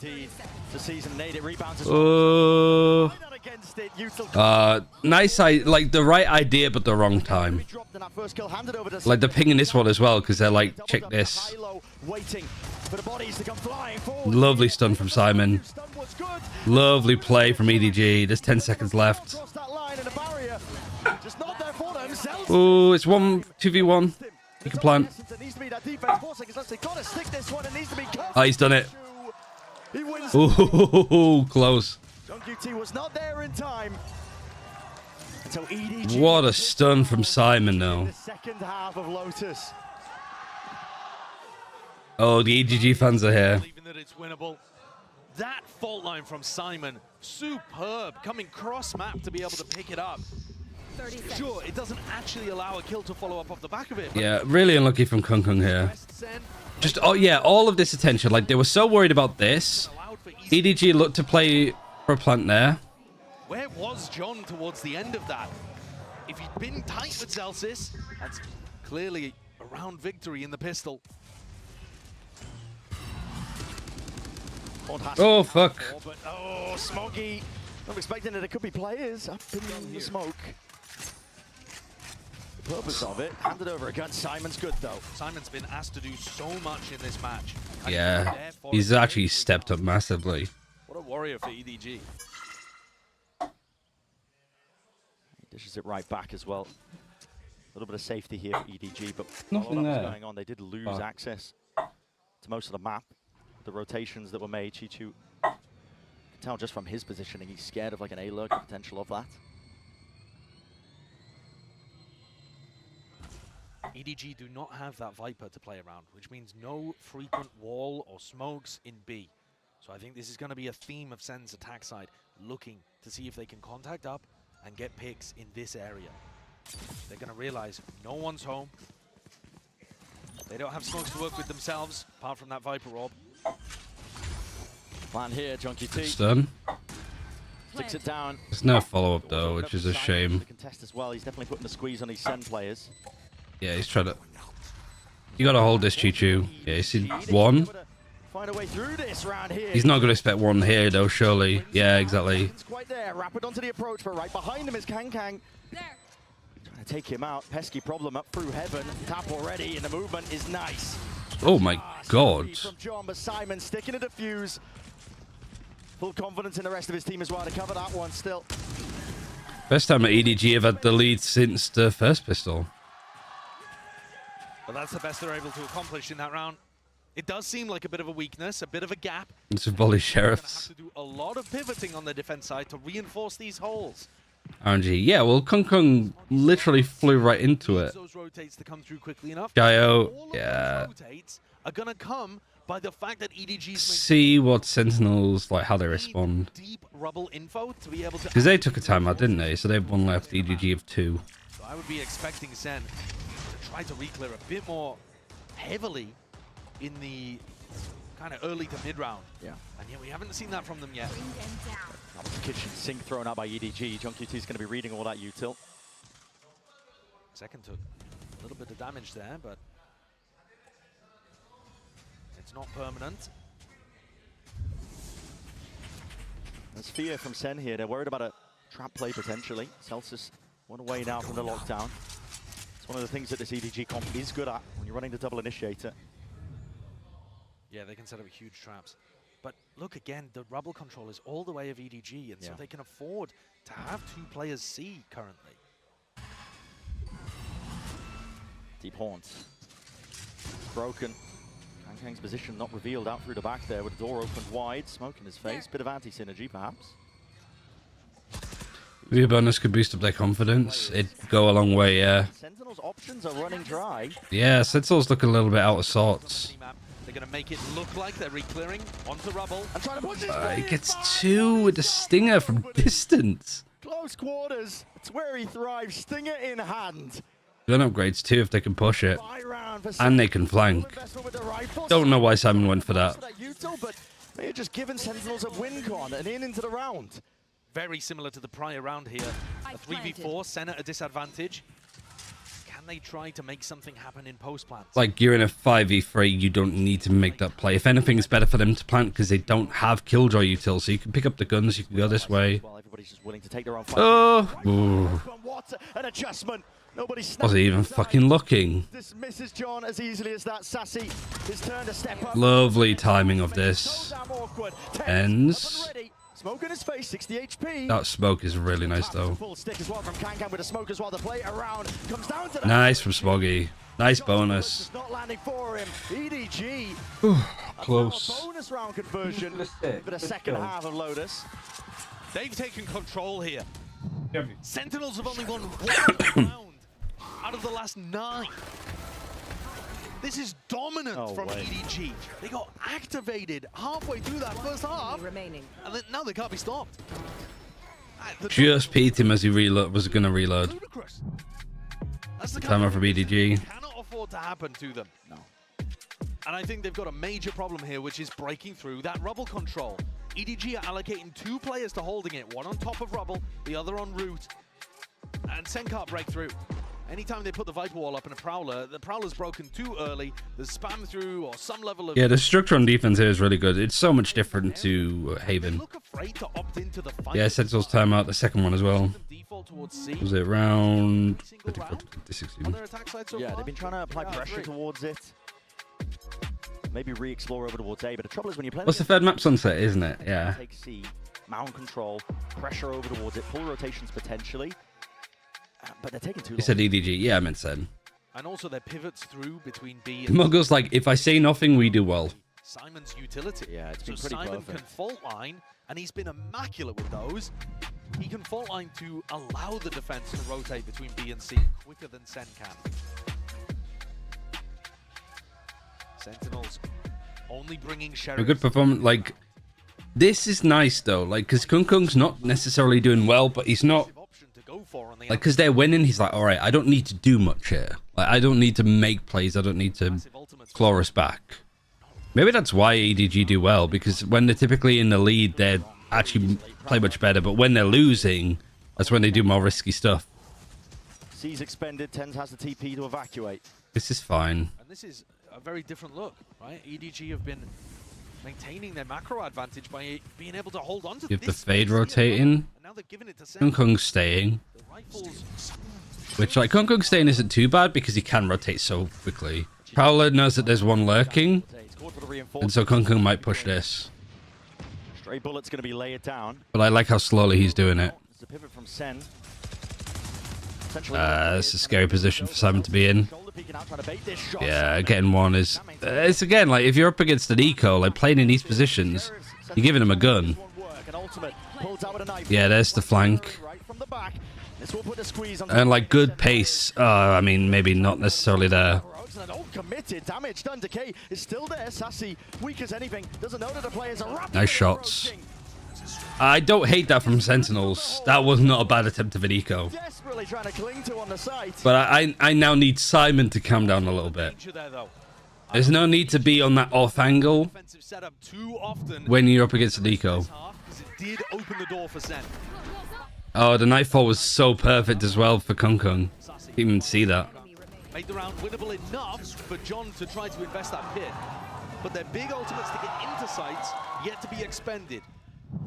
It's like, you're breach, mate. You're breach. Was going to be active here for this incredibly pivotal. I was going to say eco swing round, but to be honest, SEN, with the losers bonus, they're still going to be able to buy up into the next. Kung Kung's 8-11, but this is like probably one of my favorite performances of him. The one thing I said about them beating Trace is like, if EDG can play more like they did against Trace, they have a good shot of doing well in this tournament. Oh, the Paranoid just missing. Ultra expended, ultra committed, and EDG put everything into this. But they topple, they fall, crumbled from the util in a hold of Sentinels. Simon's rotation is stellar. Look at this. EDG, after the TAC timeout, have tried to change their defensive setups. Anything that they've gone for that was different to what they opened with. Yeah, that's a good point from Sideshow. Maybe there is an element of like over-changing. Like, that's the thing. Like, if... Away. No, he's going to read this. Still at that angle. It's a brutal one to take. Crosshair placement, many angles you could be peeked from. But Simon's saving. To take it at that point. Yeah, money is actually kind of iffy in places. Happy about this result. A 4v1 that Simon is not going to find winnable. And SEN still have huge ults to work with. And as you pointed out earlier, Simon, he ripped that one off. They really wanted to show a different tempo on the defense side. Catch SEN unaware before they could get into position to use lockdown showstopper, these kind of ults. It didn't work. Were any ultimates used that round from SEN? Actually being worse than the threat of the showstopper and the lockdown here is causing more problems for EDG than the ults themselves. Right. Because it's forcing them to feel like we have to go and take the fight. We have to change something up. Be proactive, pull the ults out early. And the proactivity is not working. SEN's protocols are looking lovely to defeat it. Yes, that's also forcing EDG to make plays when they don't need to. Yeah, they're still down by 3 with EDG. I mean, it is literally just the utility missing in places. You see there that the mount pressure. And I really like the way that John QT plays off of everyone. They're working really nicely for SEN, and they do have a massive ult advantage now. Yeah, ult advantage is big. It's not like doesn't turn the tide. Like they have to play proactively. There's a chance that it doesn't turn the tide that much. To stop these ults from getting value and getting at sight. Yeah, look at the minimap. EDG. 4 players moved up right and over. Simon priming the fault line. Good stun. Relatively early there, just to set up. Similar round to before. Yeah, and lovely from Kung Kung. He needs to leave. He needs to leave. You know what's coming. Ricochets and claims Smoky. Couldn't bound and bounce his way out of the fight. 4 versus 4. And that early proactivity. Wow, it's just open B site. It just feels like EDG are quite happy to just play retake on B, to be honest. Have control over But if Sentinel's got to read it like, okay, B is just not really being held. Like, usually the breach is here, but we know that the breach was here from C. So let's just walk in on B, plant, and we have the lockdown for the post-plant too. And crawling their way over towards the B site now, committing into this plan. They're going to hear these noises. You got the turret watching behind now because that's what caught them out last time. You could kind of say the same for Sentinels, though. Zekken's going to back off. This is a really good position for John to be in. I really like the way that John plays around the map, honestly. We saw John being Patient. All about info. Alright, as soon as the stun gets used, the lockdown's used. I mean, the Sentinels do really well as well. Like, they don't plant and then instantly lockdown. You can't break it. Nobody gets detained. Flash. Time is low. Save, right? You got 2 ultimates out of them. You have to eco, though. Yeah, Sentinels are like playing a game now. they did actually do enough damage to break the lockdown as well. Really bizarre interaction. It said 0 players detained and lockdown broken at the same time. Wow. But the thing that had happened was it was way too late. I mean, the setup for that, it's in such a safe position. You got no chance of being able to break it. Just missed him. I mean, it did a lot of damage to Kong Kong, which is enough. It just ended up being far too overpowering, that ult advantage. And now, when EDG can play a little more reserved, a little more focused on denying rubble control, a little more like they did in rounds 13, 14, 15, well, now they don't have the weaponry behind it. No, it's difficult. Look at Sen's money. Yeah, it's stacking up. Uphill climb for EDG now. But Sentinels, they catch most of the signs of life, and now they want to send it out towards this C site. There are players. Why the attack side is... Because a lot of people say, you know, is it attack-sided, defense-sided? Lotus attack-sided, there's a lot of sites to try and keep control of. It's there, and a Nightfall committed. Sen feeling awkward. Shaky territory. He's just trying to, like, find a pick. Really nice for Sentinels to just give him nothing to work with. Still another tap, Sassy.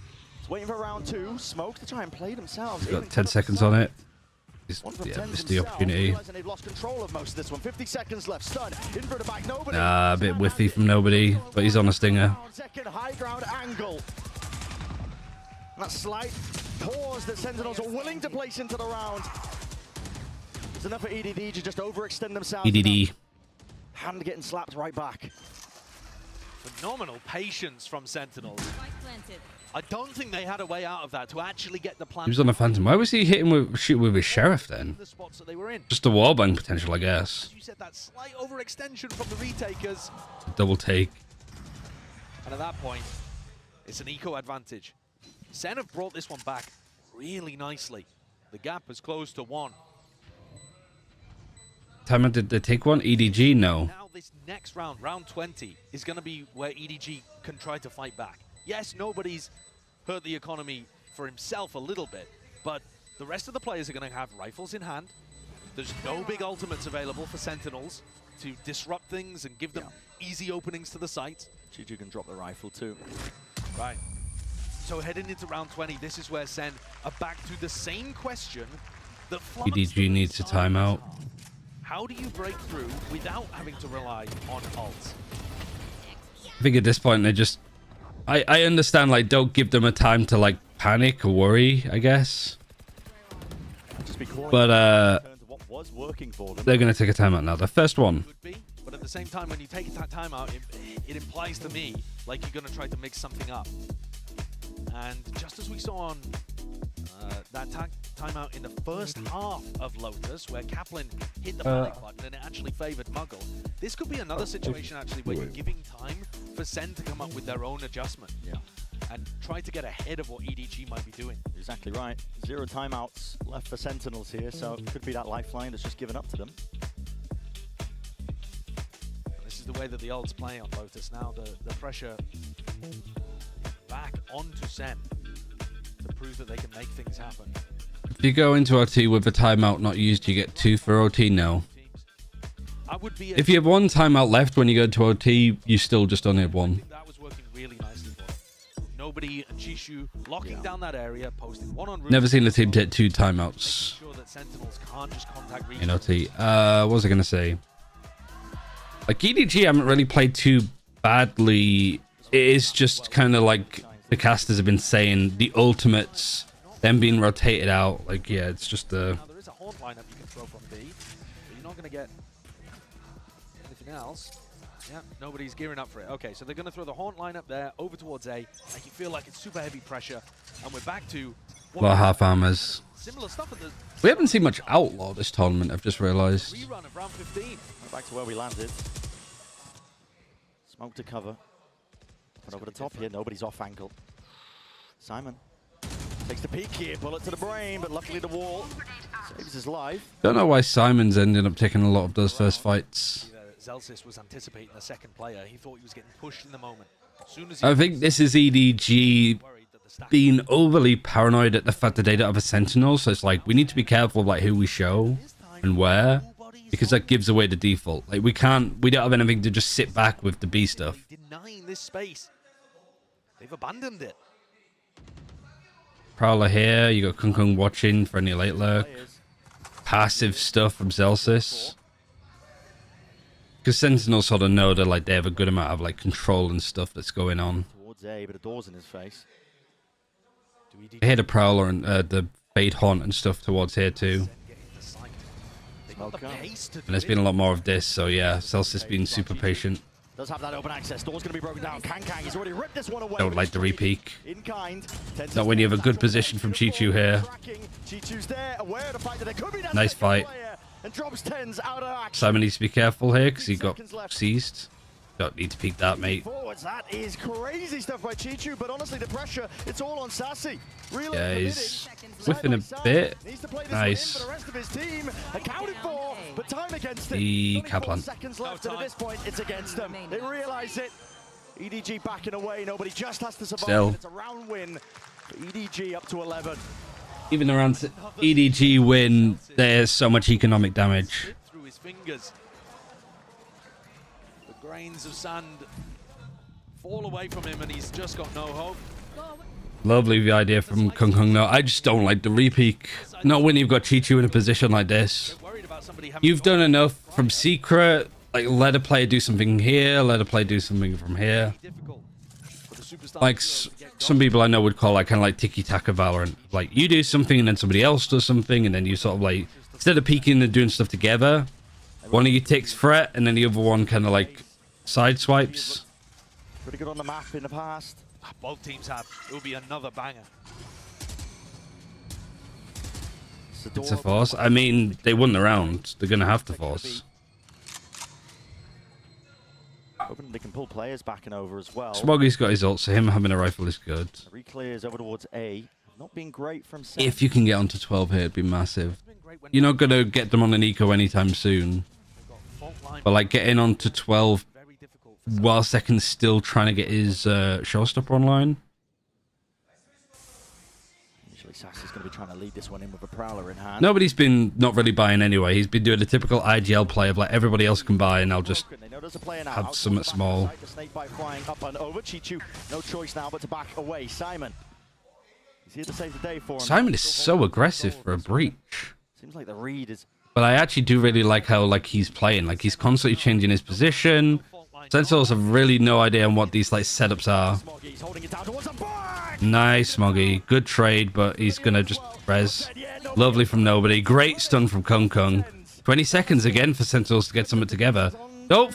Oh, he needs to get a kill right. Hey, he gets fucking 2.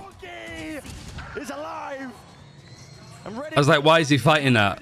And I was like, oh no, wait, he actually does need to fight it. Sassy wants more time. All right, that's 12. Drifting away. It's a 12th round now for EDG. How do you get 2 there? Just a sick transfer. But like Sentinels will be thinking the same of like, why would he peek and fight that? But he was old. He did ult. But he needs to get a kill. It is beautiful.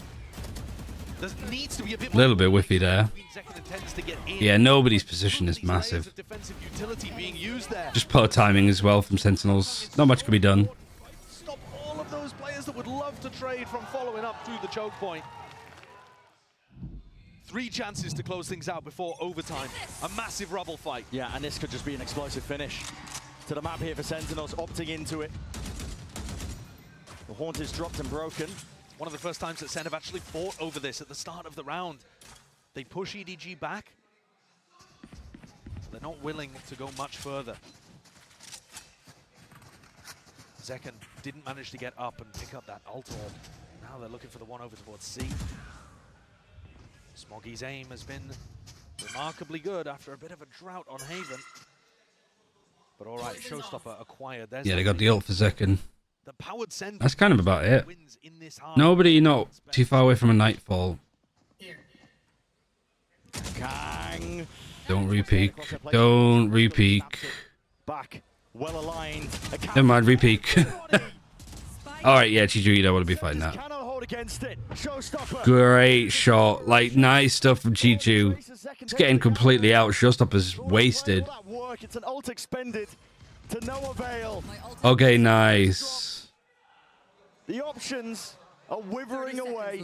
Weird to see Sentinels a bit pressured like this. can Look at this. EDG, look at their position. I just think whatever you want. it's primed for them here. Nightfall going to be used. 10's still going to dedicate for the plant. Sound cues to work off of. Haunt lights him up. The team WTP'd. Nobody's just right on top of it. Good stun. They cannot dodge this util. EDG are ready to swarm, ready to collect.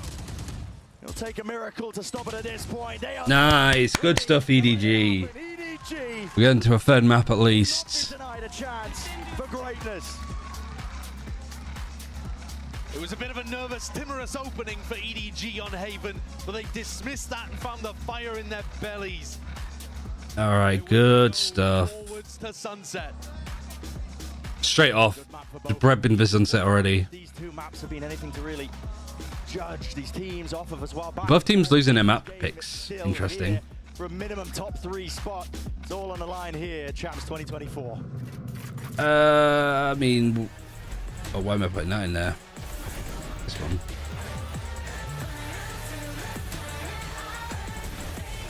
The one thing I didn't put in was the win against Trace.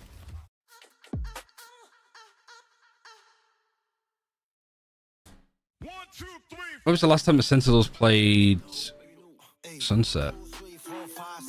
They beat DRX in OT.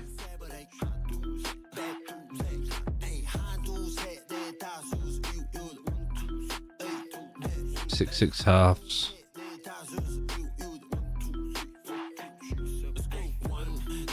What's DRX's Sunset like?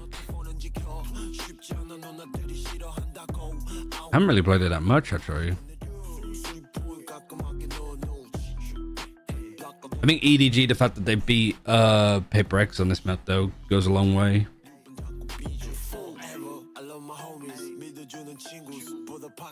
How's EDG Sunset? Pretty good. I actually have notes on it from last time.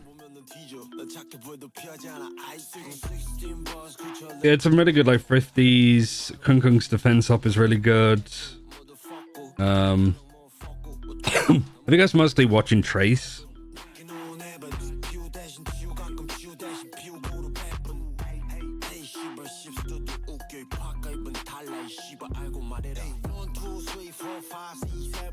There's some really like nice set rounds that EDG have with the Neon.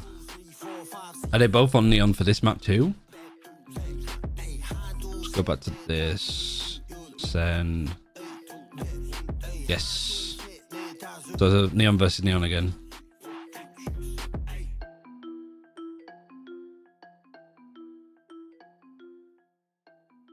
I can't see, keep an eye out where Fred is. So I don't accidentally like run over his tail or something.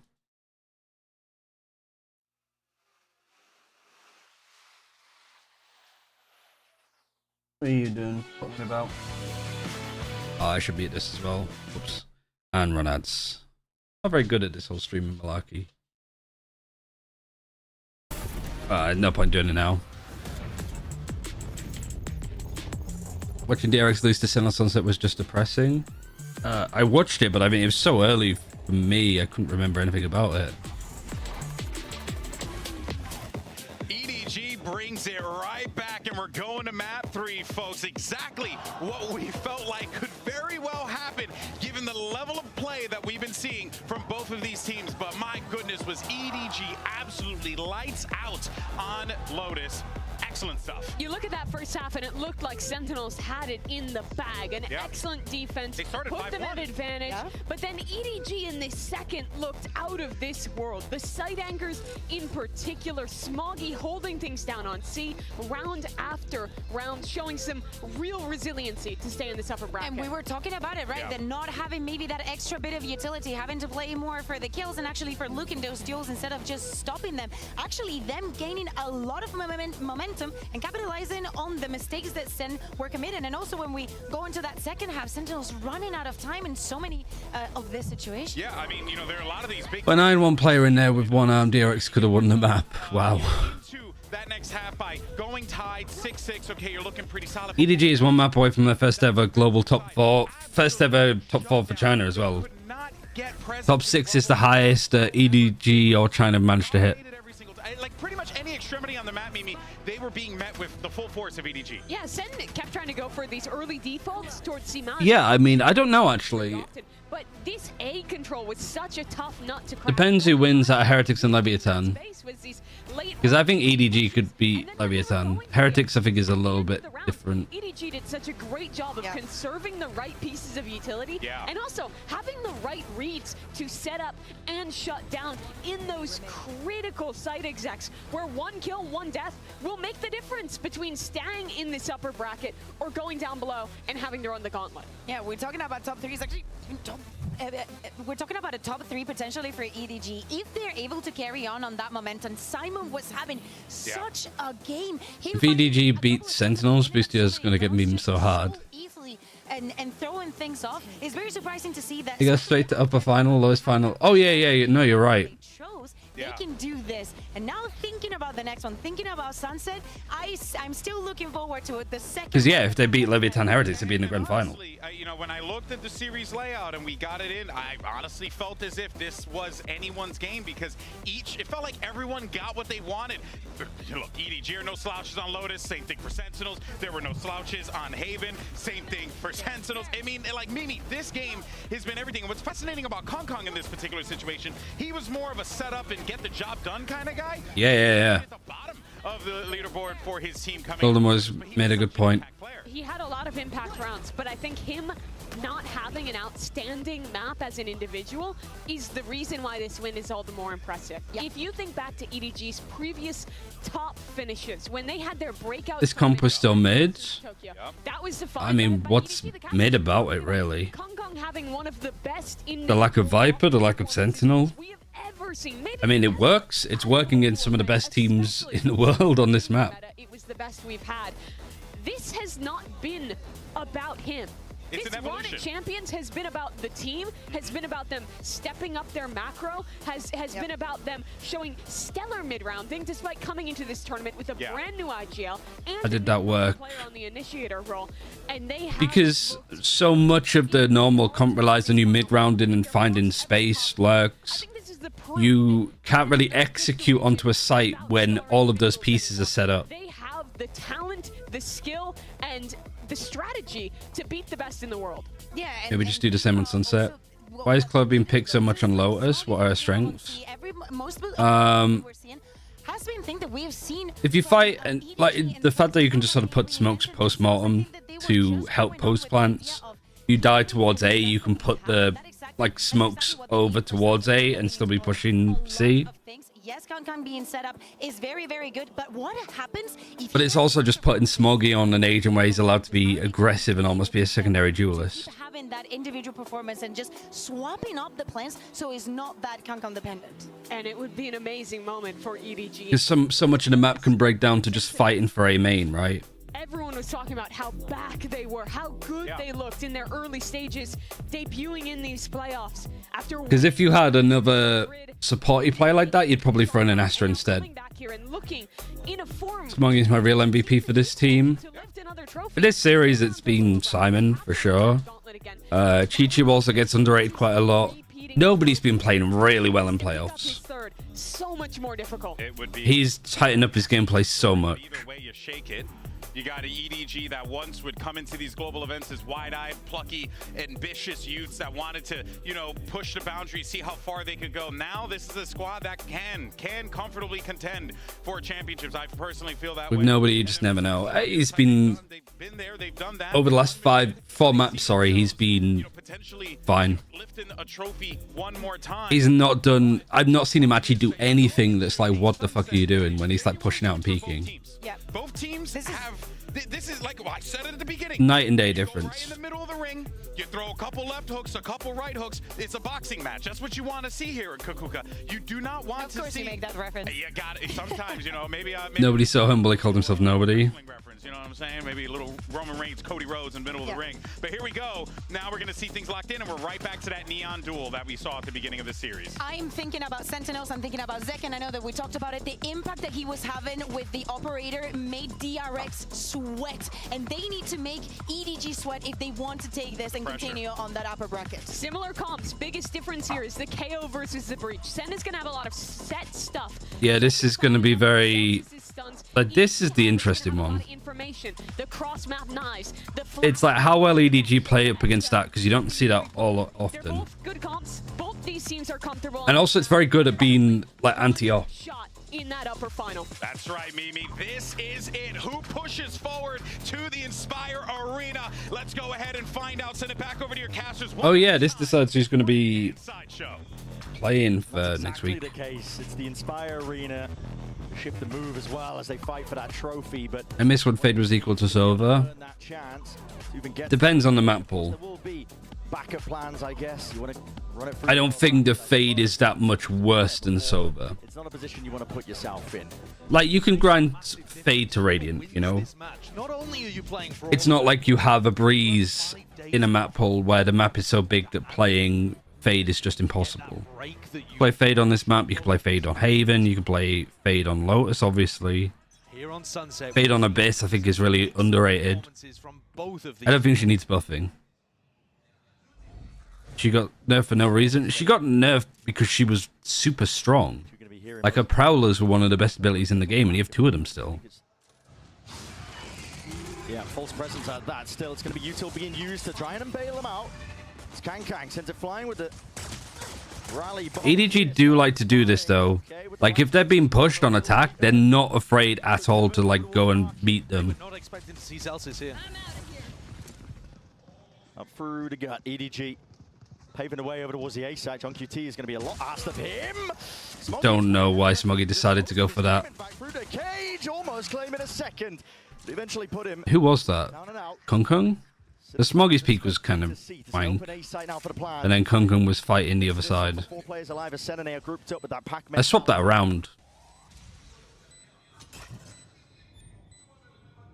Emphasis being placed now on Chichu. Like Chichu's position. Lovely position. Lovely stuff, Chichu. Alright, it's a 2v1. One of you is super low. You don't need to fight this, Simon, for fuck's sake. Good flash recon. You know that he's far away. A dart, a flash, all expended into his face, but the job is done. Chichu's done enough. Time taken away. The nade at the feet, isolating the fights away. It's getting tested. It's getting stretched. Nice, nobody. Holy shit, Chichu. Massive round. Another pistol round. It looked so dangerous for EDG when Kang made the hero play, trying to cut off the rest of the people in Boba, and Smoggy gets isolated. Both trying to be the heroes their team needed, and it was Chichu that stepped up for 3. 3K. So solid in these positions. And it has been that supporting class, I think, today. Chichu, Simon, who've been coming up big in moments to put huge rounds on the board. And that's Alright, EDG won the pistol. They have been thrifted before after winning a pistol on Haven. Actually looked a little bit limper than I was expecting it to against Trace. They almost allowed Trace to make a bit of a comeback. I think Trace just did a really good defensive pistol, because that was when they flooded in on B. When we flip halves, you're getting the best of both teams. But for this one, the door's open for somebody to make an improvement over what we saw previously and run away with things. I think that this play, like, if we see Sentinels still dedicating to this kind of playstyle, they're going to make the same mistakes that Trace did. Not feeling pushed back, honestly, from all the signs of life. I mean, the knife earlier on did tag onto a bunch of the SEN players. They know that There's they're 4 players here, though. You don't have an Aldron either. willing to be removed from this, but they still have about 50 seconds to work with. So, okay, fault line. Good stun. Out and through with the Haunted to the back, but they don't really have the guns for the job. Chichu can just I mean, this should tell you everything that they're all B. Don't want to give him a gun. And you might give him a gun. This is such a weird fight. I don't like the EDG. After the aftershock and stuff, I don't know why EDG just didn't leave. Yeah, they should have gone ages ago. He's already reading it. He's already in front of them. That could have been a freebie. Could have been 11 health. He's waiting precisely to strike where it hurts most. Smoggy dropped down and forced to watch in horror as his team. Time is getting low. You got to plant. Like, do it safe, yeah. Plant. I mean, it has to be a safe one from Simon. Tucks it into the back. Ooh, the Haunt stun combo was really nice too from Zelsis. Not most of importance, but Zelsis And he's got a gun. been brought into it now, a 1v2. Maybe the nerves can be settled for EDG. He's had so many chances today, Zelsis. I really like these like flash plays, and I also really like the like Simon is so consistent. Like I am gonna fight this and I'm gonna win when he needs to. I don't understand. But like it shouldn't. Game plan there over in B main. I don't know why. Chi-Chu has been doing this. He did this on Haven as well. Like that's one of the reasons why they lost the pistol on Haven on their attack there. It's because he just stayed. Like he's on an angle and a position that people can't help him. To go for, but they didn't have info elsewhere, and I mean this spot, 10's tucked in that corner, could have been more dangerous than it even was. Yeah, they've done damage here, Sentinels, to the EDG economy. Oh yeah, like I imagine it's very interesting. Bit of an advantage early on, but you still need to convert rounds. Are you? Ready?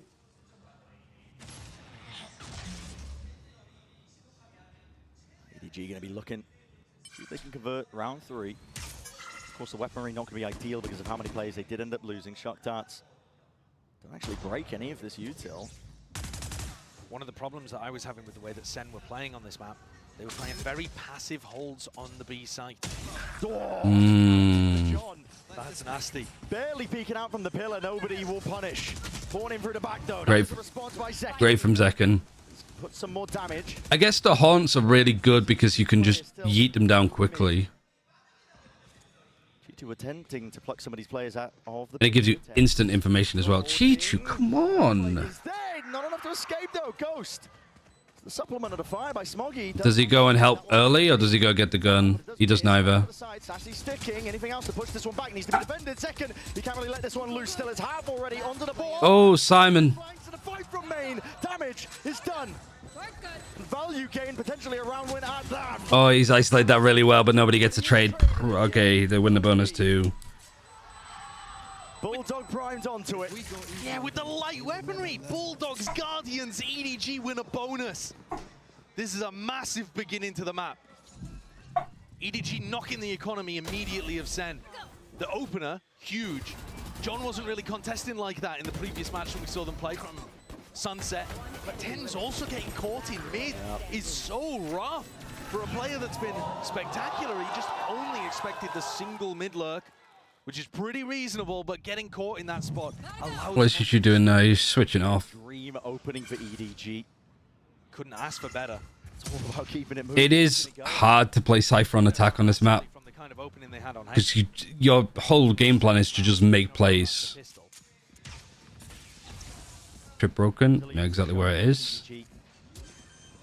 Willing to take a step back here. Again, like Might be regretting that one. people can't like Overdrive is available. Flash through into brave from Simon, but it should never have got to that.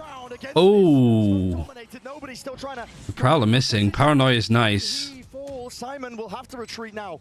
Simon has somehow got out. Nice, Smoggy. At least a portion of it aftershock into the corner. Tenuous here for EDG, but they still have those rifles. It's going to be a big advantage. Ooh, they lined up for a second. With the upgrades. Go on, Simon. Fire straight back. Ah, nice try. The bait and switch leaping into the fight. Don't like Kung Kung fighting that backside. You don't have a smoke there, you don't have a flash, you don't have anything. There's too many little angles that you can play from on Boba to just go and fight that. High ground with a Sheriff pops off a beautiful opener to deny Kung Kung, and from there, that first pick. Nice shots from John. Everything else was fine. The Neon once more forging a path. It's just Kung Kung dying there that I have a problem with. And just like that, SEN back. And EDG are now on an eco instantly. It's only nobody that can afford to be able to get a rifle online. The ults are good from EDG. Is this elimination? No. I'm sure they'd invest if they got the opportunity. This is more what SEN were doing on their defense side, though. Last we saw them, 4-player stacks on the A side, leave one person B. Okay, knife gets 2. It was very easy for their opponents to just waltz into the B site and take that room. Yeah, market splits were deadly when DRX were playing against. Sentinels anti-eco there, stacking 4A. I mean, we already kind of are seeing evidence of it. Are we saving? Can't we buy? No, we can't. Trip up. Top section. Not buy fully, I don't think. They've got a cam laid in market to take the contact of this one. They spot him. Nobody. Be a lot of like half armor, and I guess I don't want to risk it. Because you win the bonus, I guess it's like you almost treat this like a bonus of sorts. It's the same kind of hole in SEN's defense. And so that means that they're Fucking camera on the spike. There's danger here. There is, even with full rifles for Sentinels. Yeah, Hunter's Fury. Yeah. So overpowered on Sunset. Smoggy, I do think wants to be lurking. Nobody's backing up as well. And Sen don't have a lot of time to work with kill trips. Chewing up these players. Time is low. Hunter's Fury. You gotta ult. You gotta ult. Too late. I mean, it's too late. Ooh, close. He gets both of them. Celsius is gonna get half. Nice. Ooh.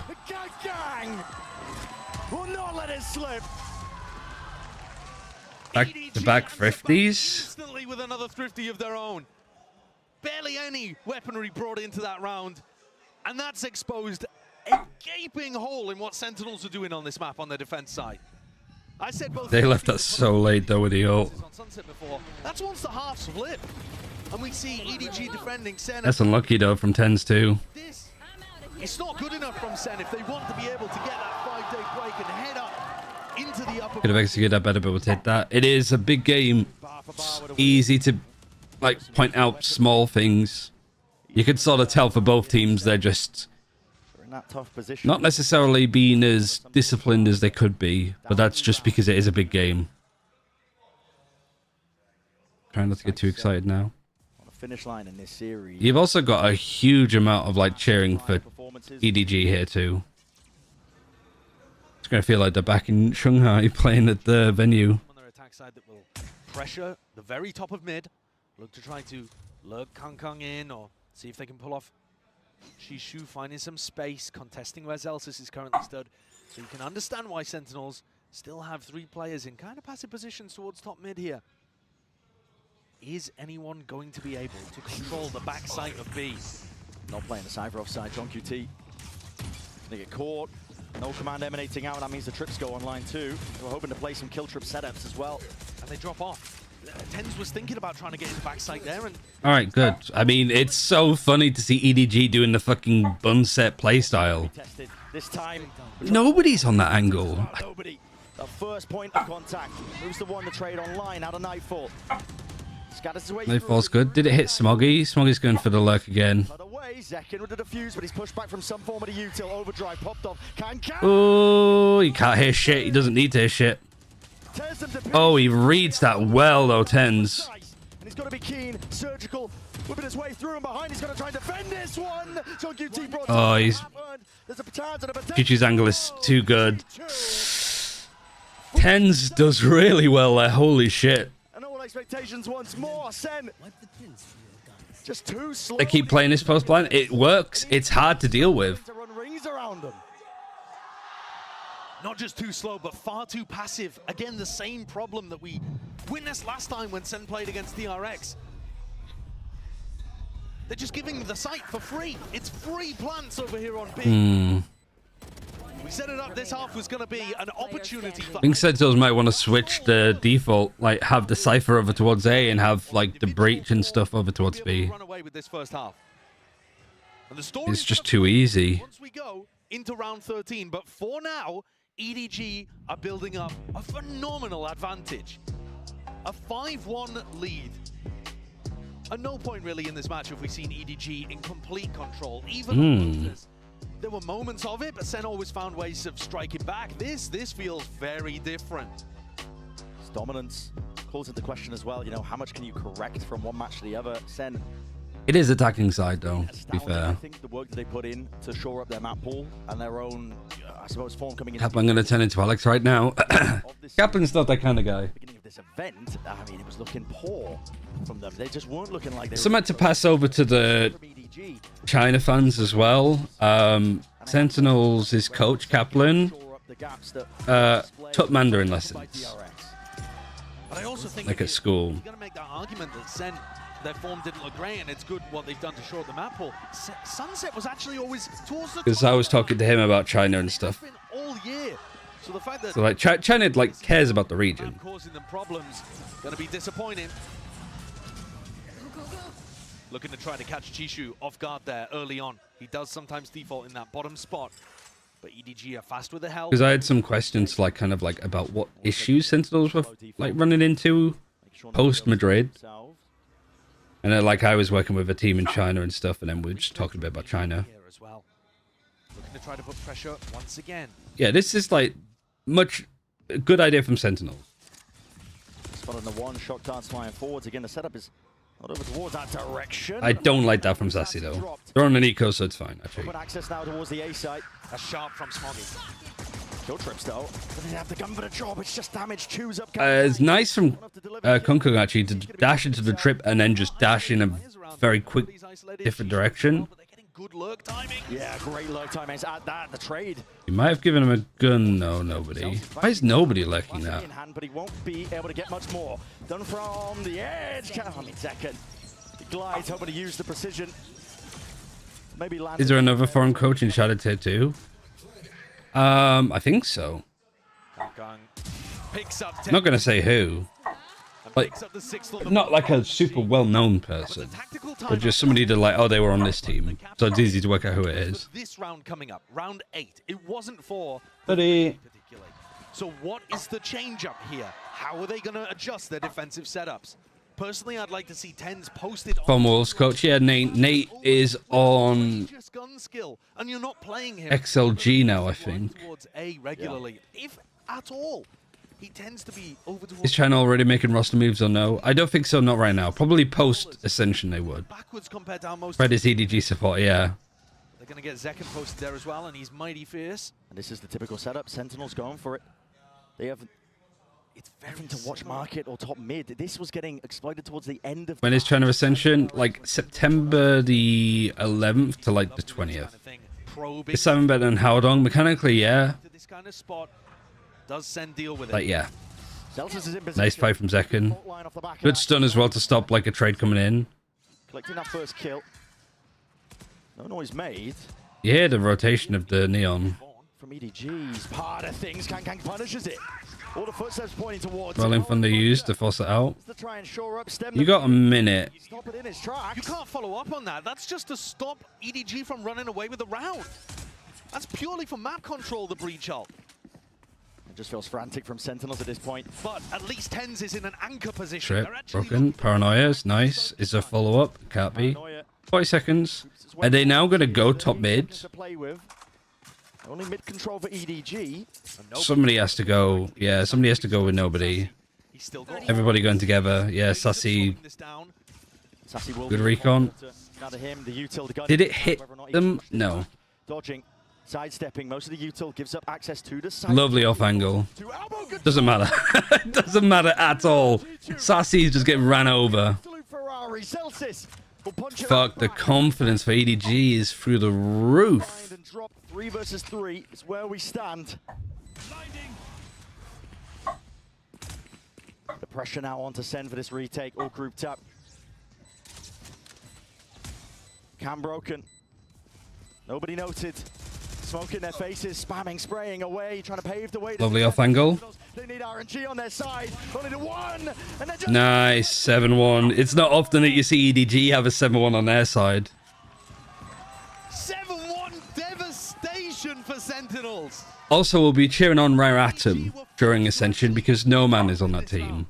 They were forced to make And the correct decision. yeah, No Man was the duelist that he like British Hong Kong or Welsh Hong Kong. Played in Polaris on various like tier 3 teams. Went to China because he was trialing for Chinese teams.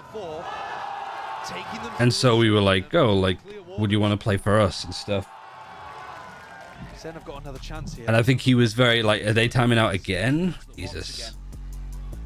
But it almost seemed Woohoo! Yeah, fucking Howdongs woohoos are good. It might be boomed. This might be it. This might be the future. It's evident, I think, from the second timeout being used by SEN. Yeah, and that's very similar to what they did on Lotus. They burnt through both of their timeouts in the first half very early on. And they weren't able to close things out towards the end, even after they'd rallied a little. To speak on EDG, this is a team that... China's had an amazing event. Yeah, in the right places. The international events of this year. I'll be cheering for Dimasic. Yeah, we lost... Like, keep best with a team that knocked us out. I think it was. But this is validation and vindication almost as well for this squad, as we've already been mentioning. No, actually, no. We lost to Cute Best in the upper bracket, and then we lost to a team called Jusu, I think it is. Which had Xiao Noir on it and Rico. And the more they win like this, the more you believe that they could go further. Getting some noise over there. Where can they go? Sky might be the limit for this squad. For now, all the question leveled at Sentinels of whether or not they can stop this EDG squad who are just... Should be a good event. I don't know if we're going to necessarily see the most cleanest of Valorant, but that's part of the fun. The defensive setup is not large, but they've tucked Tens and John Cutie into market. But I actually have contact with a esports person in China now, so I can get some help with stuff there too.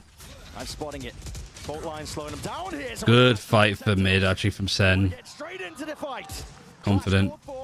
And one out. Kang might have something to say about it. Brings it to the 2. Can nobody go for this lurk? I thought he was going to go top mid, but I guess not. Full control over towards mid. Will take heroics, and with the damage done, weakened up, Kang cannot stand against most of it. Nobody. Trying to play bait and switch as well, taking that fight. How's your money? Money's fine. At least one of them, but the crossfire setup. Any more economic damage that you can do is worthwhile. Foolproof from Sentinels at this point as well. Baits that peak. See if he can spot these. Yeah, nice from Zekken. Choked out. That's true. I don't know if he had any though. So SEN finds some success Wasn't watching. out of that tag timeout. The adjustment He had one. didn't look enormous, so EDG went into it thinking same old, same old. But a great call there from Zekken and Zelsis. Instead of holding it top mid passively, they throw some utility in and crunch mid, finding tons of EDG players that turned into corpses there. We're back. We are back. Let's get 5, gang. Let's get 5. If they were able That's to the get goal. they certainly would be back. Might boom EDG if they do. High spirits from the Sentinels. Good stun. Forcing out a lot of utility early towards A. Either side really I do like the EDGs, like, because last time they went A and then went mid and they kind of got fucked mid. Nobody ever reclay Zekken. Just trying to fight A a little bit more. Hard to get out. She chose the spike, interestingly enough. Zekken barely takes a tickle. All that util being used, including the flash. They're now going to clear this as free. Well, they're really worried about this too, because they have so much of a focus here. Yeah, if they're fighting you aggressively A main and going top mid is to play. Fight as well. Contact plays on contact plays. A massive fight in A. EDG Nobody got good timing. in mid and bait out this reclear from SEN. And they're just holding for the peak. What util did they even have as well? Contact cord as well. Really good round from EDG. Brilliant play. It's EDG with the initiative. Because they put so much pressure here and it forces these guys to push more and there's 3 people dealing with it. You can sit down and stare at it, but it's a 5 versus 2 scenario. Sentinels have no real chance back into this round. And it really does hinge on like nobody getting into this position, being like, okay, yeah, I managed to get across. And Kong's like, okay, let's go. They might give it a try. But EDG have outplayed them again. Yeah, they got to save. The story of this half early on was SEN giving away too many opportunities, but now that they're playing a little bit of a... The flash peak to make every little thing that they have is magic. So strong. Faking like they're doing the same stuff. Throwing that same market util. And John, he is not holding on to this weapon. He's got players behind. Nicely done from EDG. They're going to drain every Round 10. drop out of the SEN economy. Austerity is here, and it's coming for SEN. I don't want to hear that. EDG are playing a beautiful game right now on their attack side. It is. It's truly great. I don't think we're getting the best out of Sentinels, right? But at the Yeah. same time, they are trying to adapt. They are You trying know, down the good runs, yeah. And EDG only I have a bad habit of just forgetting, like, figured out a counter to it. Yeah. particulars. And at this point, it's like an avalanche crashing down onto the Sentinel squad. They have to go for, again, proactivity. But Paranoia just plays straight through. This is still not good for EDG. Uses all that tension, the play that Sentinels were going for to see if they can collect a kill. The defensive util has I been mean, they 8-4 on the stronger side is good. always there with Kang's stun to stop 9-3, amazing. 10-2, even better. the team that doesn't have breach. So Especially now Sentinels are like forcing here. Well, they have a buy, but their money is not good. So for round 12, they won't have much. I think they're really cooking the A site. But I like that this change as well. Like, you have the Cypher utility on A, but you're still showing, telegraphing some utility. Most of the way, the trips will not be oh, as I say that, I wasn't expecting them to get Valley. They spotted them out onto the corner. Still John takes down Smoggy. Drops him to the floor. I mean, if Sentinels come back into this and win, that's one thing. But it's like EDG have been playing this really well. Look at the angle that nobody's going to have. And they're set up really nicely. Tags up into a few of these players. Hunter's Fury has to be dodged and juked and avoided. None of those hit. Lovely position for Chichu. Sees misses. Oh my god. The positions. It's a monstrous performance from many individuals on EDG. Wow. Full credit to the entirety of this squad. Man, for Chichu to have that confidence. I feel literally all EDG are doing here is like, we're playing up against Trace and they're just pounding them. The prep work too. The so calling good. from nobody. It looked like a very rough beginning to today. If you had only been paying attention to the first map, certainly. I actually think that Muggle needs a lot of credit for this because them not timing out has done a lot for them. Some weaker opponents, some struggling opponents. I think it's really just kind of allowed them to sort of make it up as they go along. Like there's this almost like flow state EDG right now. Dominating Sunset. Just one more round left in the half. It's all SEN have to work with, and it's the difference between 9-3 or 10-2. Either way, Like you love these kind of ones because like in scrims especially when you can play like this, like let's try this, let's do a bit of that, let's try, you know, you're not really doing a rhyme or reason, you're just like, okay, we have a good idea of what they're doing, let's try and do this stuff. But if Chichu's just gonna fucking demolish them like this. Chichu was in my top 10 players from Madrid. I feel like we're seeing like that. Down to his knees, but it's still 15 and 5. backside players. B main still theirs. We've seen SEN perform. I know, Fred. It's crazy. Just a little too unlikely when EDG are setting up pop players like this. All right, Duff for a 1v3. Squeeze and SEN for absolutely. There's a camera on the fucking space. spike. There is no chance. 10-2 half. Christ. The map is in the hands, the palms of these EDG players. They can feel it. The anticipation that must be going through them. The stress. Just win pistol, yeah. This halftime, realizing they are on the cusp of making history for China. History for China and breaking past their limits. It's all going to be Like literally with the way that EDG were playing, like I can't stress this enough. Like I thought that none of the teams from China would make it into playoffs. And I thought that the best result at the start of this year, bearing in mind that I said that next year would have a champs final with 2 Chinese teams. This year, matching top 4, which is the best record that EDG and China have had in an international event, is making, sorry, top 6. Matching that is a good result for this year, considering the roster changes that have been made for EDG, the upcoming of teams like Trace, FPX, changing a lot of stuff with how they play.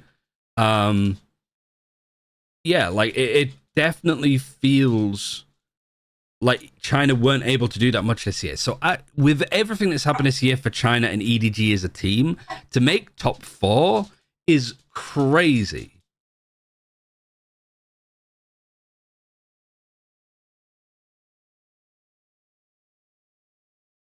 How many timers do we have? I think we saw both of them.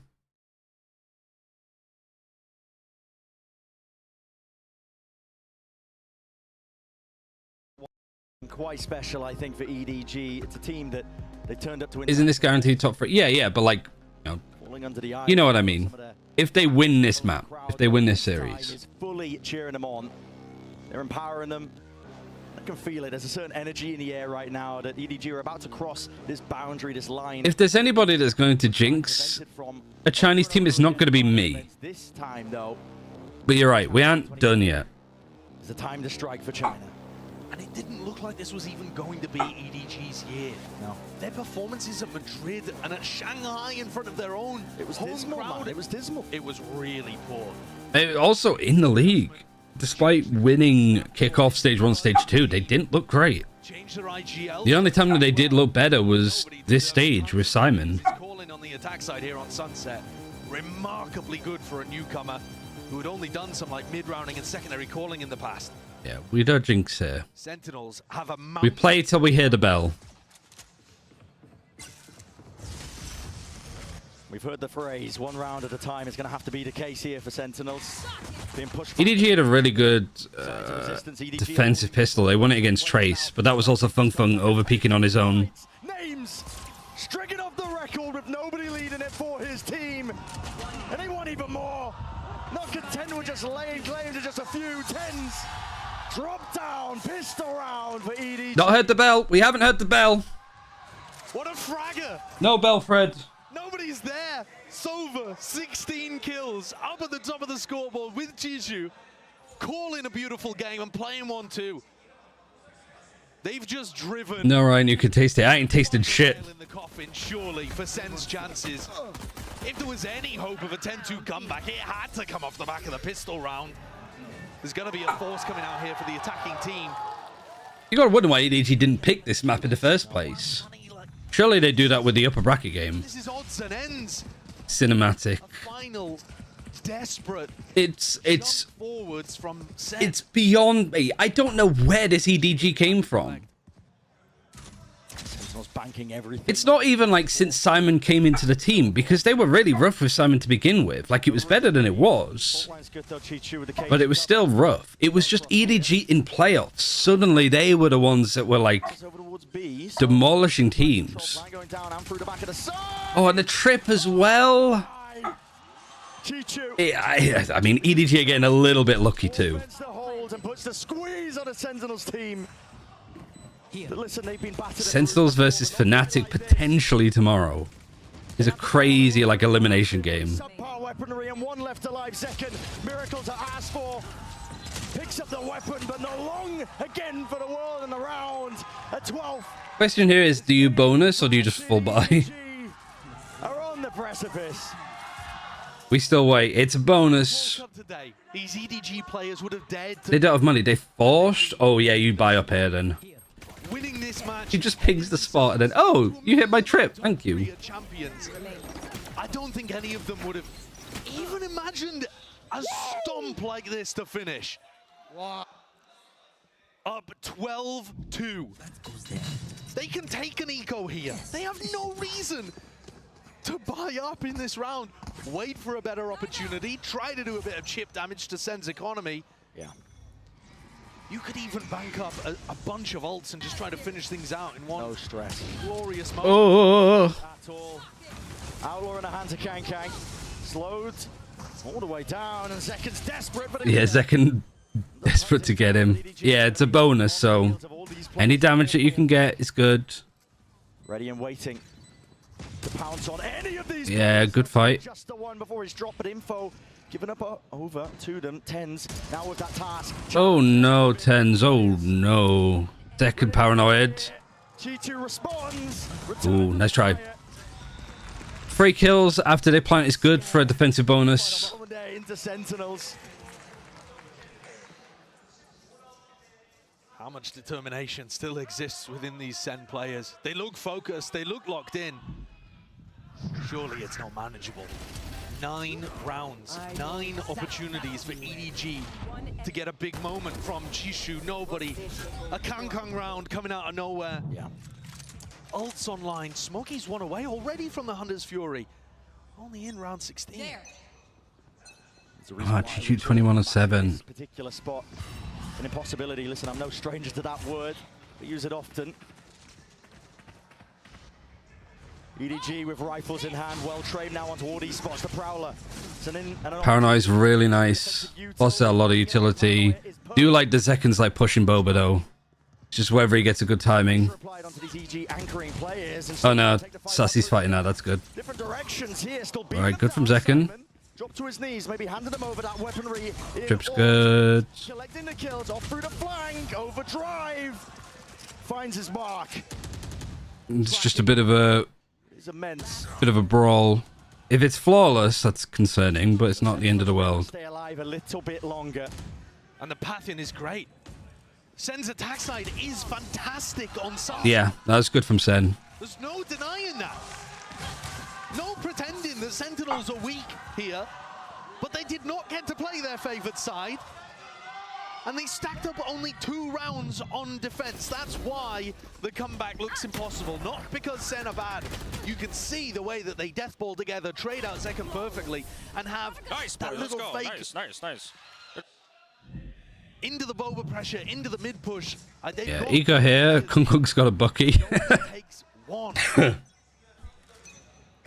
how many times have we seen a comeback dealt with, taken away just from the hands of weaker weaponry? All the pressures on Sen, man, and it is. Yeah, there's no room to breathe. There's no buffer in place for Sen. You just let off the gas pedal for a moment, thinking you've got the eco advantage, not wanting to show a specific strat, save it for a better rifle round, save it all, and suddenly it can come crashing down. But Sen have found their way into the A site fairly early on. He's running in with a Bucky. He get fucking buckied. He's doing him dirty now. Oh, Chichu gets one. He wants to try and pick up the gun if he can. Hunter's Fury's going to get used by nobody? I mean, yeah. It's a little bit chaotic. Into a corner. He's all down to nobody.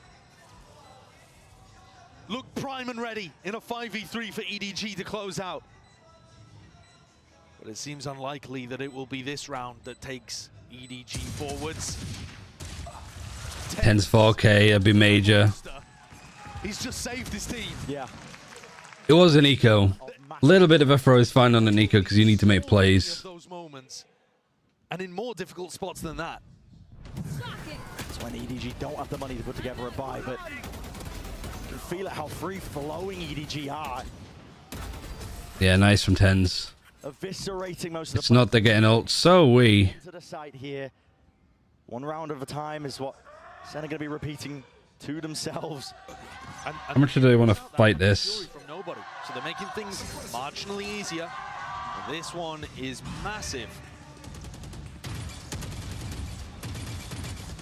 The pace of Sentinels are playing at, though. It's so fast, but EDG play at this pace all the time. Back into a slow, cautious play by Sentinels across the map. The one-way posted over towards A. Paranoia as backup, baiting off Kung Kung's contact. These are the kind of things that Sen didn't really have going to help that A defense. I mean, yeah, they're just in JO. Broken by Sassy. Bring them down. Over the Prowler. Util used 2, but it's Paranoia immediately going for. Oh no, that little bit of like stepped up utility. Good fight from Zekken. Oh, the lovely double Pikachu to go check mid. Good read. I think nobody stepped though. He kind of gave it away. Go down as a result of it. 4 players still left to stand here by Sen. 4v3. EDG still.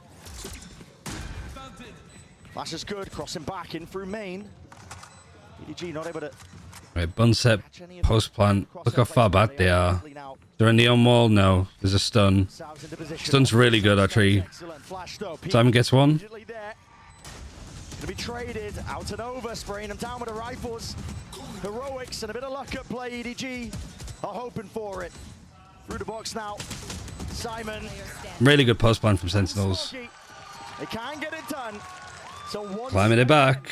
It's Sentinels that breathe. It's the team that can pull it back. It is Sentinels, to be fair. Survive in the series. 4 rounds in a row here collected. If they get another rifle round, you're starting to believe. But there's still tons of danger ahead of them. They still need 6 perfect rounds on their attack. The thing is now, like, EDG are quite good at like having buys consistently. You're not out of the woods at that point. They got to keep it going. So it's not like the next like couple of ecos are going to be just a Bucky and like sheriffs. It's one thing that they did against Trace is just they kept having like good buy-ups. They still managed to get the trade out onto Chishu. I think Chishu's going to want to be able to hold on to that area, but he's finding himself getting overwhelmed. Also, they haven't been able to afford the op. Very standard defense to the map. Very similar to other great teams here. Teams like Leviathan, for example. You don't get nervous till at 12-9. Heretics, you know, these kind of teams that have a great understanding of how you want to be pushing and pulling on the defense side, but SEN are still breaking through. Yeah, Sentinels just have to take it a round at a time. That's all they need to do. And then for EDG, it's just... Fire. Yeah, persistent team. It's like if you get an opportunity to close out, don't overdo it.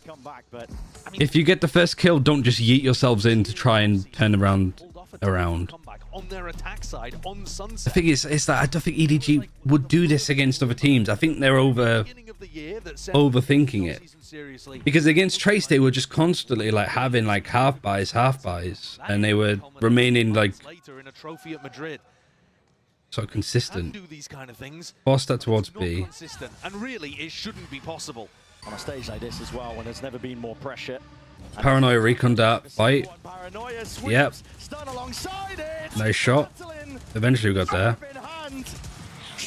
You pepper them up. Are they going to leave fast? No, they're staying. They're doing an EDG. They're staying. Blinded up, Spike dropped down into the laps of EDG. They have spike control. They have to wait out the Neon ult, but Kung Kung is just going to go. The Omen's been able to pick it up. This is what I mean. Like, this is where, like...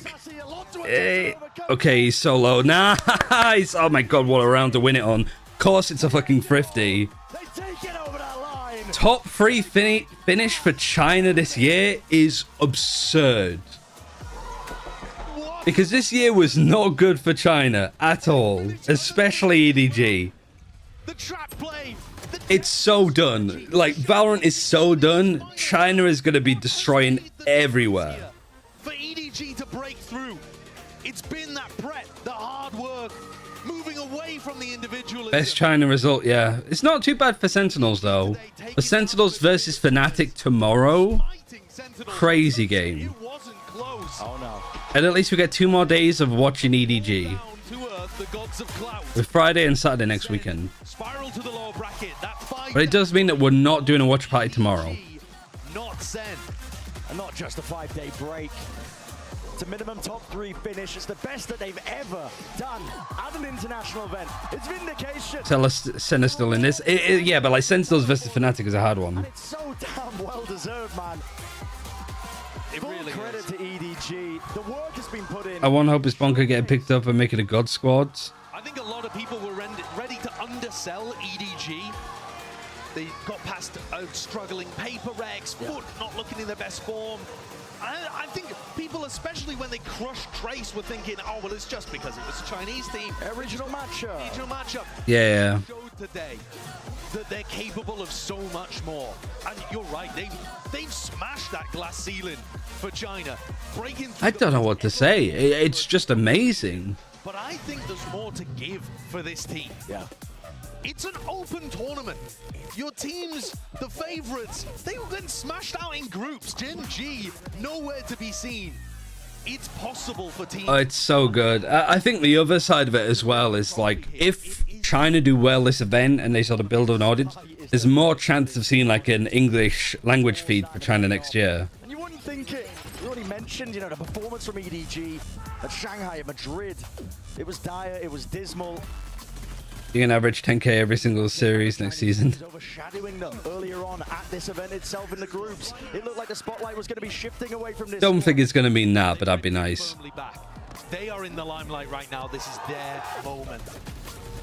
I said it earlier in the tournament. If you asked EDG, would they rather win in Shanghai? I think EDG have a better chance against Leviathan and Team Heretics. I would agree for the most part. I think both are doable opponents. Doing it indeed. We're going to set it down at a 4 for the Verizon post-match interview. Hello everyone, I'm joined by EDG's Simon and our translator. Is it just me or has the level of play gone down as the years progressed?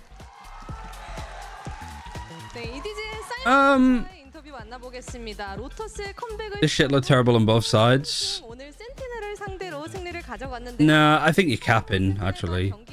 I think the way that the game is at the moment, like the Sentinels, both these teams are very like fly by the seat of their pants. A lot of mid-round calling, but that stuff is really good in events like this.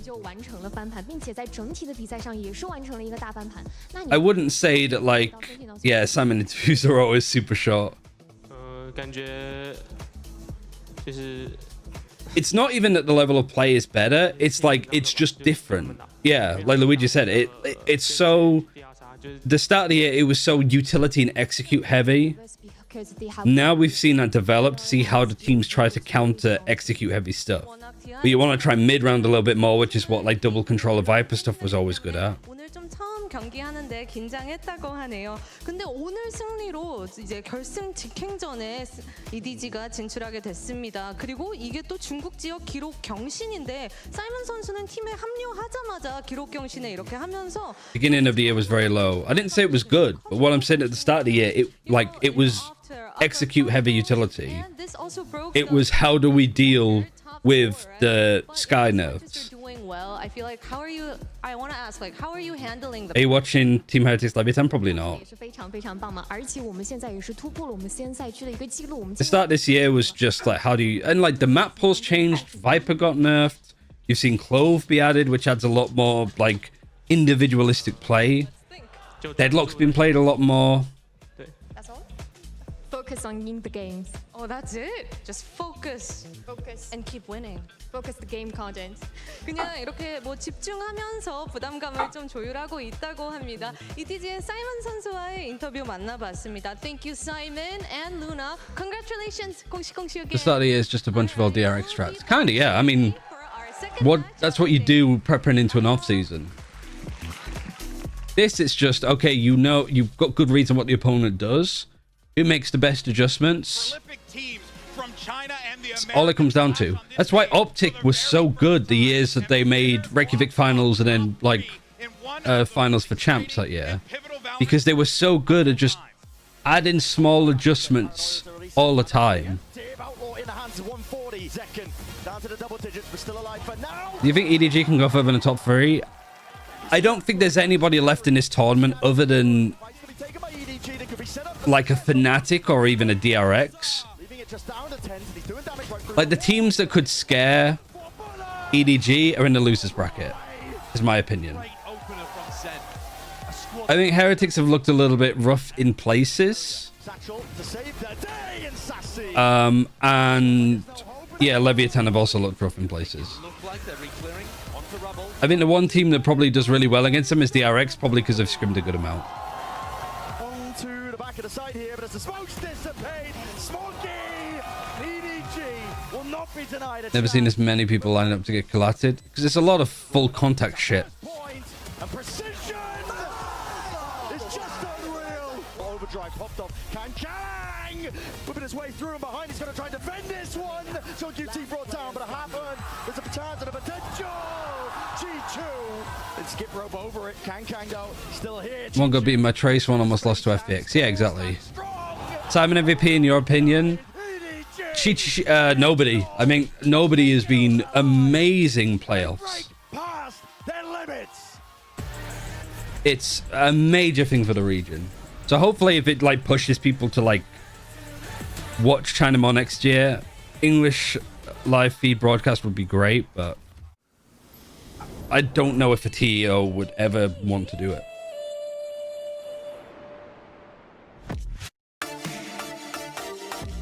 Simon Edition, it's worked out wonders. But like, there's been a lot of times where I haven't watched, like EDG versus G2 in places didn't look great. They looked super.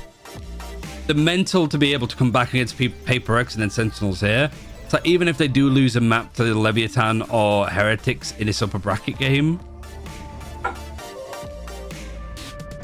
they're still going to feel, oh, we can come back on it. We can win on their map pick. We don't care. Like, the map pull for EDG is actually looking really good right now. But, yeah, that's where I'm going to leave it. I'm going to raid Sliggy, because I'm not going to stream the next game, because I don't really want to overdo streaming and watch parties when it's, like, you know, for a select group of people, right? I don't want to overburn myself out. Especially because we've got games next week. At least 2 days of the free next week. So, at least we'll get to watch an EDG best of 5, which actually for them best of 5s been very good for them. So yeah, I think top 2 finish is... I think they can make the grand finals. 100% I think they can make the grand finals.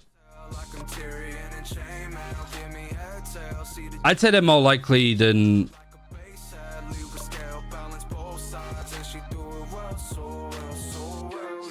They're guaranteed lowers, but EDG are very good in best of 5s. And their map pool is not shabby at all. And then you think of teams like Heretics that are not great in best of 5s. Some of the map pool things with other ones. So excited with the prospect of a China team winning champs. I think winning champs, it really depends. Oh, sorry, Fred. It's like a Royal Roads. But yeah, I'm going to raid Sliggy now. See you all next week. I'm not going to be on tomorrow because there's no China left to watch. So Friday, we'll see you then. Earlier start, 8 a.m. remember. So yeah, see you guys then. Goodbye. Did it raid? Did I run out of time? I think I ran out of time. Yeah, I missed the timing to actually raid him. Whoops, I was too busy yapping. Thanks for watching. I'll see you all on Friday next week. Enjoy the game later today and the games tomorrow. I'll be watching, but I'm just not going to be streaming. Yeah, bye, GG's. See you, everybody. I just double raided him, I think. He gave me a shout out, so I guess it went. I genuinely don't know. Bye.